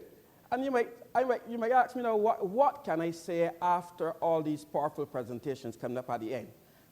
My friend Bevel said he'll save the best for last, but I don't know how much more runs you need to score on this program, with this program here, because it has been, I have to compliment the IDB on really selecting the right people that can tell you exactly what that program is about.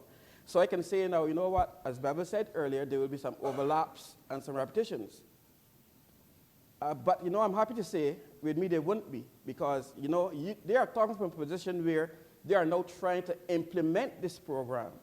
Thankfully, I can speak about it from a position where the program is already up and running. So now I don't have to worry too much about following the Honorable Minister or the doctor here. I can say, okay, now I can speak from a different perspective. And I can tell you, this program has done wonders for, first of all, my business, and then I can say for Barbados as a whole. When it first came up, and I thought about it. I said, geez, boy, it sounds interesting. Like, just like where you are right now, it sounds very interesting. It would really work for what we're doing here. But little did I know the real legs that were on this program. Because so I said, well, okay, here's an opportunity to get, I have just about between 90 and 100 staff at this point. And 90 to 100 employees at this point. So I said, here's a good opportunity to get my employees trained. And I went into it for that reason. And we did the application. We joined with a school, Caribbean Cuisine, that also trains my students from the same television program. So I saw an opportunity for a whole group of people to be trained, not only my staff, but all the students, the 80 students per year who come through my program as well. And so I went into it. And I can tell you, after now we're in the program, and I have a number of my staff trained, and this has been fed back to me from other companies that are also in the program as well. I've seen such a big change, because now it is to me what was missing in my business. I am a certified executive chef. I'm a trained chef who's trained in France. But when you look at it, I'm employing a number of people from Barbados who probably like cooking, but never had the opportunity to do what I'm doing. And a lot of them find themselves in a situation where now they can't do it because they maybe have a couple of kids and they have a house to run and all that, so they're at work. This program allows them to be trained and certified while still at work. And I saw that, for me, was the biggest thing in my business. I realized how many of my staff wanted that training and needed to know that they are empowered with certification, because along with it came certification with our end. I don't know if it's going to be the same here, through the TVET Council, Technical and Vocational Council. You know how empowered that staff felt after they had that paper saying, you now are certified? That I saw such a change in the way my staff respond. And I can go into my office now and I can talk to them. Or I can go into my kitchen. Well, my kitchen is my office, really, because I spend most of my time there. And I can talk to them, and they can respond to me in a different language with so much more confidence and knowledge. So now it makes it so much easier for me. I'm smiling now because now I realize, so this is what work really was. This is what work can be. It could be this much easier because your staff are empowered, right? And, you know, I also, a lot of things, there's so much things I would like to touch on here. This will take a whole week seminar for me. But I also heard, I jotted down some things I've been listening to during the presentations, and Dr. Farrell talk about Trinidad not being oil and gas driven, start soon, in the medium term. But Barbados is tourism driven. And I hope, I believe, I really believe, and I hope that my belief is correct, that as long as there's life, there'll be tourism. And and the tourists come to Barbados, of course. You know, so it comes down to thinking differently, differently as well, as Ade was saying. But differently, and maybe not thinking so hard, because Bevel mentioned about what Ade said, about you're talking about thinking differently, but then you're following models, so that makes it maybe not so different, right? You know what I realized as well from this same program, that this program inspired? The things that make us strong are right there. The power is right there. And once you empower the people, you educate and empower them, which is what the program did for my staff. It educated them, and they felt empowered. Do you know how many new things, new recipes, new ideas I saw coming out of my staff? My staff that I thought, wait, is this the same group of people that I was dealing with for the last 15 years? I could not believe it. They're all of a sudden coming with new innovations, new things that I have been in the industry for 38 years and never even thought about. And I'm going, hello. And that has done wonders for my business. Now, you might be saying, well, this is the culinary industry, and this is not IT. But you know what? The model is the same, though. Exactly what is happening in the culinary industry and what the program is doing for my field can happen in the IT market. Because the model, that whole pattern is the same. It's all about empowering people. Mm-hmm. You know what I've seen as well? I've seen customers even respond different to what we do. Because now they're faced with a more confident staff member. Someone mentioned something about the staff person training. I'm like, sorry, what is it? So much in my head right now. About how the staff relate to people. Soft skills. Customer service, correct, that's it, customer service. I've seen a different customer service from my staff when they stand on the buffet line. They are so much more confident, the way they speak about what we're doing there, the things they talk about. And I've noticed this. So, I am so happy with where this program has brought me. And the good thing about this now is that there are a number of companies in Barbados benefiting from this training. I'm talking to you about what happened with what I've seen in training from my company. But there are a number of companies that their staff are now involved. This program that I'm in now, they're training within a year 100 people in the culinary industry.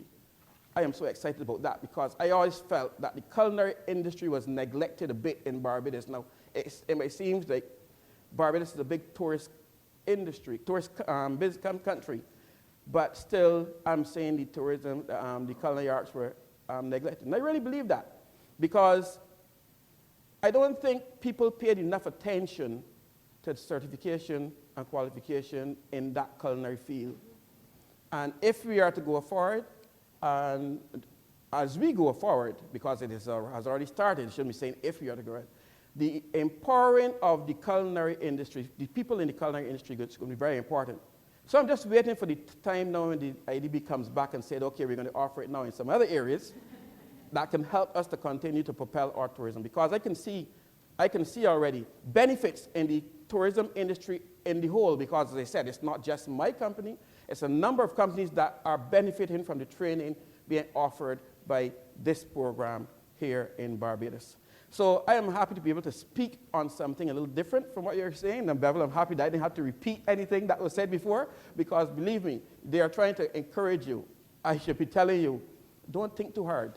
Fill out those forms quickly and keep your fingers crossed, because it is amazing the things that this program can do for your company and by extension for your country. So look forward to it.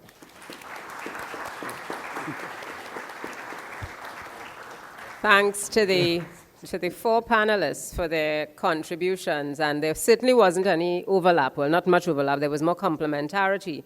And if I can start, not trying to summarize all of the rich things that were said, but I want to take a poke at Peter. He says, the tourists come to Barbados, but I'll have him know that the flying fish comes to Tobago, so moving right along. And I wanted to touch more seriously, on a more serious note, with a point that he raised about the certification that his employees received, and the kind of validation and empowerment that led, and the improvement in the customer service. And I want to relate that in a way to the point that Carolina made coming out of the 2010 World Bank survey, where they identified, out of the survey of the 326 firms, that the inadequately educated workforce was one of the challenges. And I want to use this as the opportunity, and since the questions have not come to me as yet, to use the prerogative of the chair to talk about the opportunities that a project like this could present to us in Trinidad and Tobago in terms of recalibration of our education system. Because we talk about the Human Development Index, where we tend to rank very highly in terms of enrollment in primary, secondary, and tertiary education.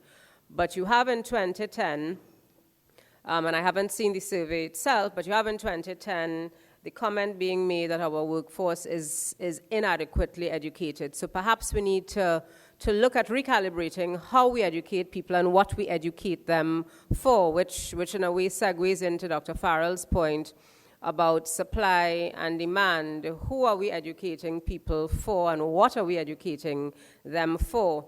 And the question is that, to my mind, one of the things that education, the system, not simply the formal systems of education, but also the informal systems of education, really need to engender kind of innovation so that you have this empowerment, but that people feel some sense of belonging and some sense of self-worth, so that they want to contribute to this whole process of national development. Going back to Bevel's point, I like the term that he used. He said technology is only the servant of where we are and where we want to be. And I see, again, the program that is being initiated today as a platform that we can take off from, pretty much like the platform that we spoke of in terms of the oil and gas sectors. Those things that we celebrate, let us also celebrate and embrace this new platform that is being presented to us in Trinidad and Tobago, because we have all in this room spoken on several occasions or been at fora where people talk about the whole need for economic diversification.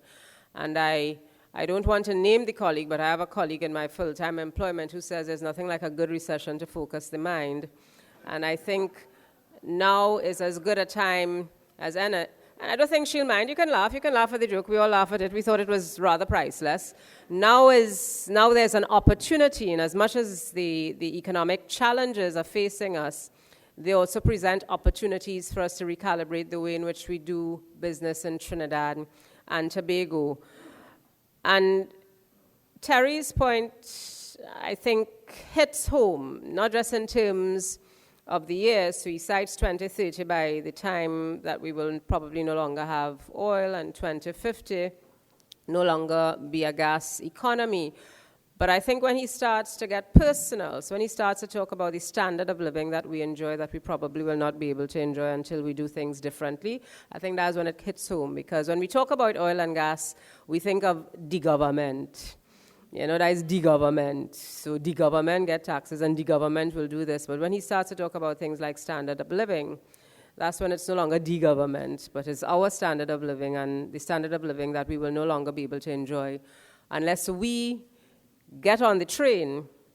No pun intended, I suppose train 1, 2, but no pun intended. But unless we get on this platform and we decide that this is something that we want to do, that this is an opportunity that we have to transform, to partner with the private sector, with academia, civil society, with the government, to transform Trinidad and Tobago. So with those few words of summary, let me try and decipher first and foremost some of the handwriting that I see, and pose some questions to the panelists, some specific questions. And I have one here directly for Carolina, and it goes as follows. There has been a lot of talk about traditional ICT skills. What are your thoughts on the development of more industrial-related embedded skills, example, automation, robotics, control systems? Would this be covered under the call for proposals? Absolutely. So the spirit behind the call for proposals is that it is not for us to decide on that, right? We are going to ask employers to tell them what are their skills needs and try to tailor the resources from the program to those that are more relevant and that show to have that are also cost effective and that promise to deliver the better impact in terms of the development of the ITeS sector. So the answer to the question is we don't know.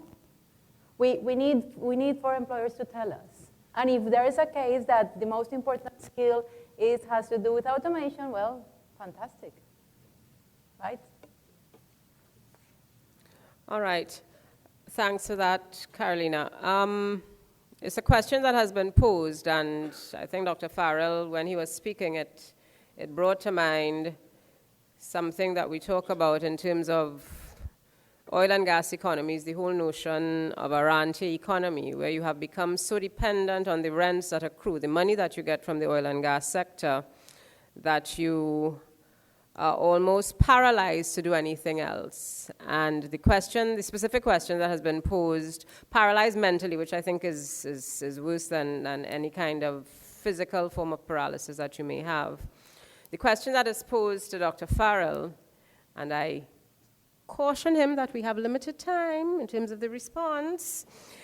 How do you teach a nation dependent on a particular type of economy, in our case the oil and gas, to think differently and to do things that they have not done before? How do you do that? So as I said, Terry, we're trying to finish today, all right? no, with great difficulty, quite frankly, because I mean, really, you're dealing with mindsets, you're dealing with a culture, you're dealing with. Start with. Oh, yeah. You're dealing with mindsets, a culture that has been around for 100 years. Difficult, very, very difficult to change. People are they're just accustomed to operating in this kind of way. It's very interesting, for example, to be able to identify rent-seeking behavior when we see it, because when we see it, we just think it's normal. It's normal. You know, so when Pantrinbago say, well, they want more money and things and so on, that is rent-seeking behavior, because that money is money that is coming from the government, which is coming from the oil and gas sector. And it's all about how do we distribute what is there, how do we share this pie that we're talking about. What we're talking about here is that we're talking about the creation of income. We are talking of people generating income. We're talking about people growing the pie, not about fighting over how that pie gets distributed and so on. So it is going to be very difficult. Where I start, quite frankly, is to say, number one, understanding the culture that we have. And I've done quite some work on that, and I don't want to go into that now. But at the end of the day, it comes down, I think, to changing some of our attitudes and our behaviors, changing the context within which people operate. Because the truth of the matter is that there are parts of our society and parts of our economy which are very competitive, where the culture is very different. So it is not DNA. It is not that we just lazy and rent-seeking and so on. It's not that. It is that the context in which we are operating induces or incentivizes a certain kind of behavior. We have to change the context. And the people who have to change that context are the people who lead the society. Mm-hmm. And so it starts, as I say, it starts at the very top. Some people say that the revolution should come from below. My view is that the revolution really has to start at the top. It starts with the president. No discussion about housing allowances and so on, but it starts with the president, the prime minister, the parliamentarians, people who are the none of those discussions so today, Terry. Right? But I'm just saying that the point is that it starts with our leaders changing their attitudes and their behaviors, and then that beginning to have a ripple effect through the rest of the society. Sure, of course. And I think the messaging is important. I think we also need to be very clear. We can't be sending one set of signals on one occasion and another set of signals. It certainly leads for, at best, a confused, if not schizophrenic society. I want to ask Bevel first, and then also Peter, if they have anything that they want to add in terms of how do you bring about this paradigm shift, so to speak. So Bevel first. Mm-hmm. Yeah, I agree with Terry that it is difficult, but it is not impossible. And it's not impossible because people hear best when they can see. And one of the things that we don't now have sufficient of in the environment are examples of what a successful local e-enabled enterprise looks like. But it's not difficult to get. And if you take the discussions created this morning concerning Uber, right? So Uber is here and people are shaking and it's going to represent a disruption. But the real question is, why do we need Uber? Why can't we have a TT version of the same thing that is much better tailored to the local environment? And when you start to pull away the strands of what prevented a local company from doing exactly what Uber is doing, you start to realize the capacity to develop the software platform is there. The public interest in a more reliable, more convenient, more predictable public transport system is there. So what stops it? And then you start to realize it's something that the entrepreneur who might have the capacity to build the software, or the innovator who might have the capacity to manage such a company, there are factors that he or she can't control. And that's where that combination of leadership is both leadership in the traditional sense of, well, the government has to do something and create the policy and allow, and the banks have to give us the e-payment facilitation vehicle. But really and truly, if you think about it, they all have to work together. Precisely, yeah. To look at some of these areas of need. Mm-hmm. So my thing about the difficulty is that there is in the difficulty an opportunity for us to identify specific areas, target them, I'm not concerned about Uber. I think we can do a better job of taking care of our transportation service needs through local service providers. But how many people believe that? And what does it take to create that belief? So what we have here is a paradigm shift needed, yes, but the paradigm shift can be shifted if the example is held up that says, this is how you do it. If you think differently, it can be done. Yeah. Peter, do you have any? Mm-hmm. Well, what I've realized is one of the key things, it's not the only thing, but for me, one of the main things that can bring about change, and what I've experienced in my business life, is education and training.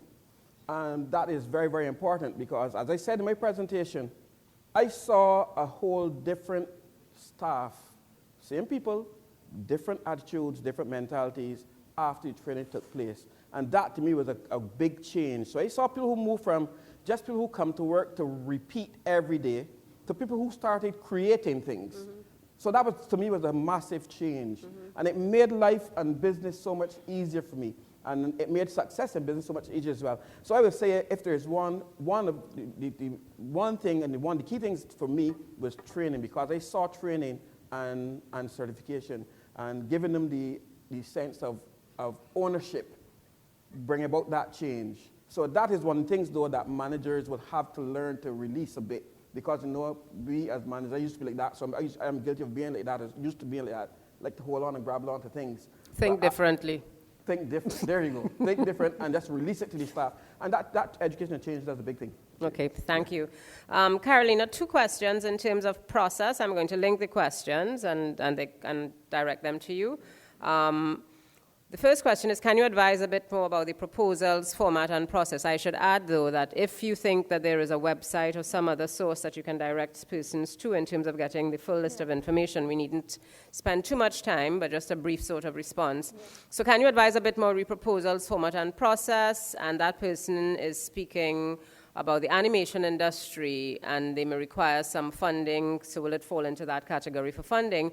But another question, which I think is related, which you can also deal with, and who is driving the selection process, and whether experience and track record would get higher criteria than an imperfectly written proposal. So I think I posted a site. Right now it's just a registration site. So for all people who are interested in the proposals, we invite them to register. All the details, so all the answers of the questions are not going to be there yet, but they will be soon, within a month or so, right? And that you'll see the evaluation criteria, you'll see the deadlines for eligibility. You'll have time, and we'll let you know. Could you repeat the site? It's globalskills.gov.tt. So it's www.globalskills.gov.tt. Yes. So you can visit that site and look at the initial set of FAQs, I imagine, that they have on that site. And I imagine there's also an email that you can email someone to get further information. Right now you can register, right? And once you register, we will send the information to the people in this room. We'll do a good job at disseminating the information, which will actually describe the process and the answers, and we'll have all the criteria and the Okay, great. And we just had the website put up for us by our technical team, so thank you very much. The URL, www.globalskills.gov.tt. A question from someone in the online audience. What strategies are being implemented to attract external training services to assist global services and work with them to augment and enrich local training? Again, this might be a Carolina kind of question. What strategies are being implemented to attract external training services? So I imagine like Google who came in a couple of weeks ago. What strategies are being implemented to attract external training services to assist the global services and to work to augment and enrich local training? Are there any particular strategies? Well, Tracy's a strategy. He has he has invested a lot with Adi in the linking this project to the forefront of the skills trainers in the world, right? So Google was the recent invitation to Google for training is an example of that. So that's one of the strategies, just basically the job of the project, trying to bring the people who know in the world and who are the front to Trinidad, right? We're proud to say that this happened here in this university a while ago. The other strategy is, of course, in the call for proposals, we are going to promote and invite training providers to create partnerships with international providers of training. So if there is a proposal that says University X in Trinidad and Tobago is going to partner with a business, and they're going to use a curriculum that was updated with something that happened in Canada, that would be fantastic. And the reason is not because we believe that the knowledge is not here. The reason is that we want to connect with the world, and sometimes to connect with the world, we also have to combine and bring skills from out there, right? So those are basically, you want to follow up? Okay. Microphone? I think they're going to turn up the volume, so yeah. Yes? Another idea is, in the proposals, You can't listen. Can do is take advantage of online learning as well. So there are very good resources. Adi, they're asking you to bring the mic closer to your mouth. Here. Can you hear me now? Okay. Yes. Yeah. So another thing we can do is take advantage of the online offering of courses from top universities that now they are paid subscriptions, and those are eligible expenses under the program. So we can get creative in bringing in as many people as we can. But on top of that, especially for the soft skills part, not the hard programming parts, we invite you to research and suggest learning programs that you might think are useful and are available online as well. Yes. Okay. In the design of the proposal, in the phase of design, there's going to be clinics, and one of the clinics are going to be actually helping employers identify who are the best providers depending on their skills they need. So there will be support for that too. Okay. Thank you for that. And I have what I think would be the last question today, well, at this session. It's posed directly to Dr. Farrell, but I want to ask Peter, for example, Bevel, if there's any contribution, because it's a question on the diaspora, which I think many of us will have some thoughts on. And the question was specifically directed to Dr. Farrell, but after his response, I'll invite the other panelists to sort of give their closing remarks in this context. The question is, you spoke about diaspora involvement. How do you plan to attract analytic people from outside Trinidad and Tobago to participate in this project and bring some of their expertise to Trinidad and Tobago? And of course, that could be the same for Barbados or any one of the other islands in which the project has been executed. So Dr. Farrell, I'll ask you to respond first. Well, I think, what we have put forward is, what the recognition is, two things. One is that our diaspora may be more useful to us where they are than trying to bring them back home. But that is in itself is a kind of a paradigm shift. Leave them out there. Some of them are in really very good positions in organizations and so on to be able to influence what happens here. So that's the first thing. The second aspect is that in today's world, it is much, much, much easier to connect with our diaspora than it was 15 or 20 years ago. So we want, one thing that we want to do is that we want to build that I want to call it a database. We want to build that connection with our Trinidad and Tobago and our West Indian diaspora, which would include data and information on not only on who you are and so on and so forth, but also on what your skills are, what your occupation is, what your interests are, how you could possibly support activities and so on. Then the other aspect of it now is that people in the diaspora tell you that they don't know what is going on in Trinidad. They want to be involved, they want to help, but they don't know what is going on. So we will then be in a position to be able to, for example, a project like this, to bring that project to people in the diaspora, to advertise it out there in the same way that it's been advertised here locally in a launch like this. so that people are aware of what the projects are. And then we can try to match up certain kinds of skills and certain kinds of knowledge with certain kinds of training needs and so on that we may have. I mean, it makes a lot of sense if for some of these kinds of initiatives we can get local people. So I know that Adi and I have been talking with, there are some local people who we have been in touch with who are out there who are doing some really very interesting and exciting work in their organizations, and they are more than willing to assist in some of these projects. So, we know that. So we want to be able to connect those people and to bring them in touch with us. So that's a practical initiative which we have, as I said, we have put it to the Prime Minister. It's going to require money. So everything that we do, we have to tell them where we're going to get the money from. So yeah, and we told them where they can get the money from to assist in doing some of these kinds of things. Bevel, then Peter. Just quickly, this issue of diaspora, what I call diaspora engagement, to me is one of the fundamental keys to building out the services industry. Now, some thoughts concerning initiatives that are already in place in the Eastern Caribbean. The OACS states are currently looking at that for engagement, and there's some common threads. One is, the issue is not simply let's get a database and tell them put their skills in. The diaspora has indicated repeatedly that their concerns are around relevant engagement. And so awareness of not just what's happening in the specific areas where their skill sets may seem to apply, there is an interest in understanding what is happening in the country generally. But the interesting thing about that, which I think also applies here in Trinidad and Tobago, is that is the same concern that people living right here also have in terms of, well, what's really going on, where is it happening, and can my skill, experience, or knowledge be used to help address it?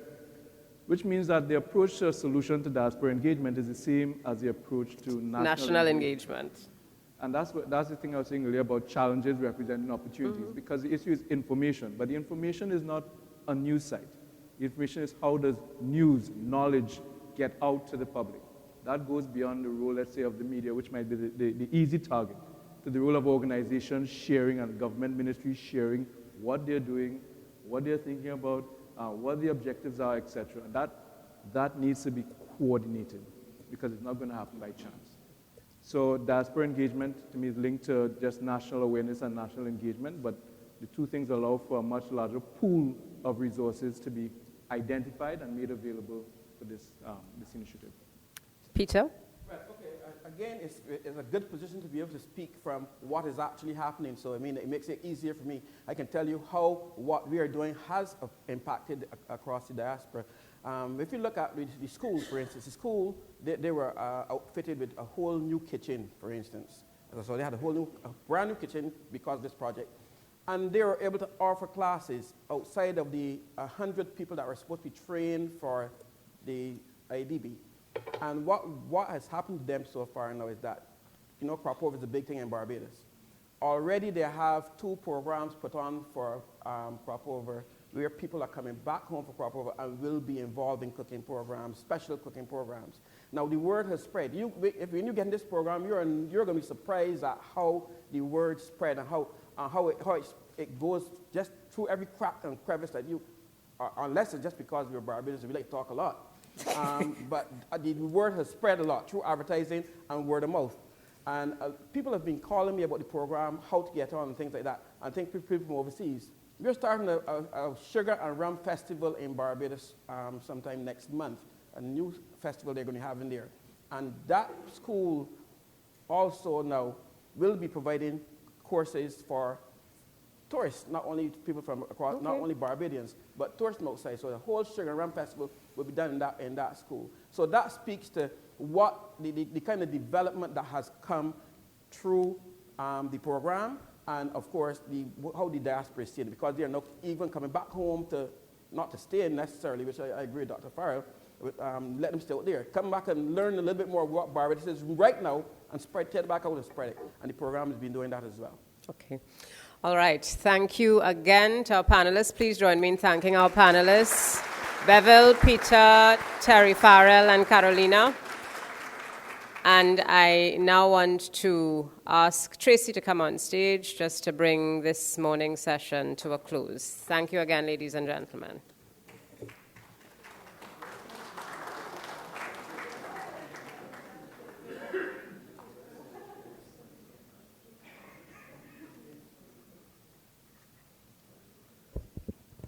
Hi, good morning. I stand between you and lunch, so I'll be very short. So, honorable ministers, well, minister now, permanent secretaries, deputy permanent secretary, distinguished guests. When I was offered this role and accepted this role just about 6 months ago, I jumped at this new opportunity to contribute. Not because I believe in the program and the tremendous value that it can bring to the country. That is unmistakable. Not because of the dedicated and hardworking people who work in the public service and who support to make this initiative a spectacularly successful one I have absolute faith in. Not because of the tremendous outpouring of goodwill I've received from my friends and colleagues in the private ICT sector, many of whom have responded to my invitation to join me here today, and indeed in our journey forward. I jumped for one reason above all. I have hope, and that word cloud which I generated based on some of the thinking that was happening today, hope is perhaps one of, if not the key driving force in ensuring that we continue to build our nation in spite of the challenges both known and unknown. Hope underlies the motivation for all of us continuing to invest the time and energy to make Trinidad and Tobago the best place to live and work that we possibly can. Hope is what I see in my children's eyes every morning when I drop them to school, assured that their parents, their families, you and I, are doing our absolute best to improve the quality of their lives and to give them more than what we were given. Hope is what I feel when I know of the limitless possibilities that are inherent in what we are doing.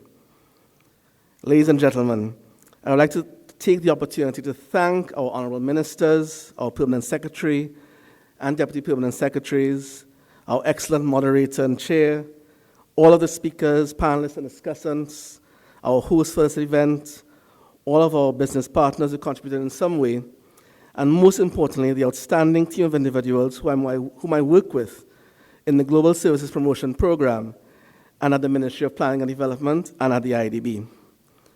Finally, I want to thank each and every one of you who joined us here today to continue to begin this journey with us and to encourage us to continue hoping and to continue dreaming. The best is yet to come. Next slide. So, hope is not a dream, but a way of making dreams become reality. So I thank you very much, and I want to leave that hope with you. Let's do it together. Thank you very much.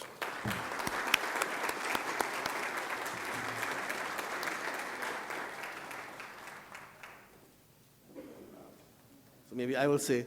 So I think lunch is served for guests in the Lockjack cafeteria. You're invited to join us for lunch and some networking. Thank you very much for coming. Thank you.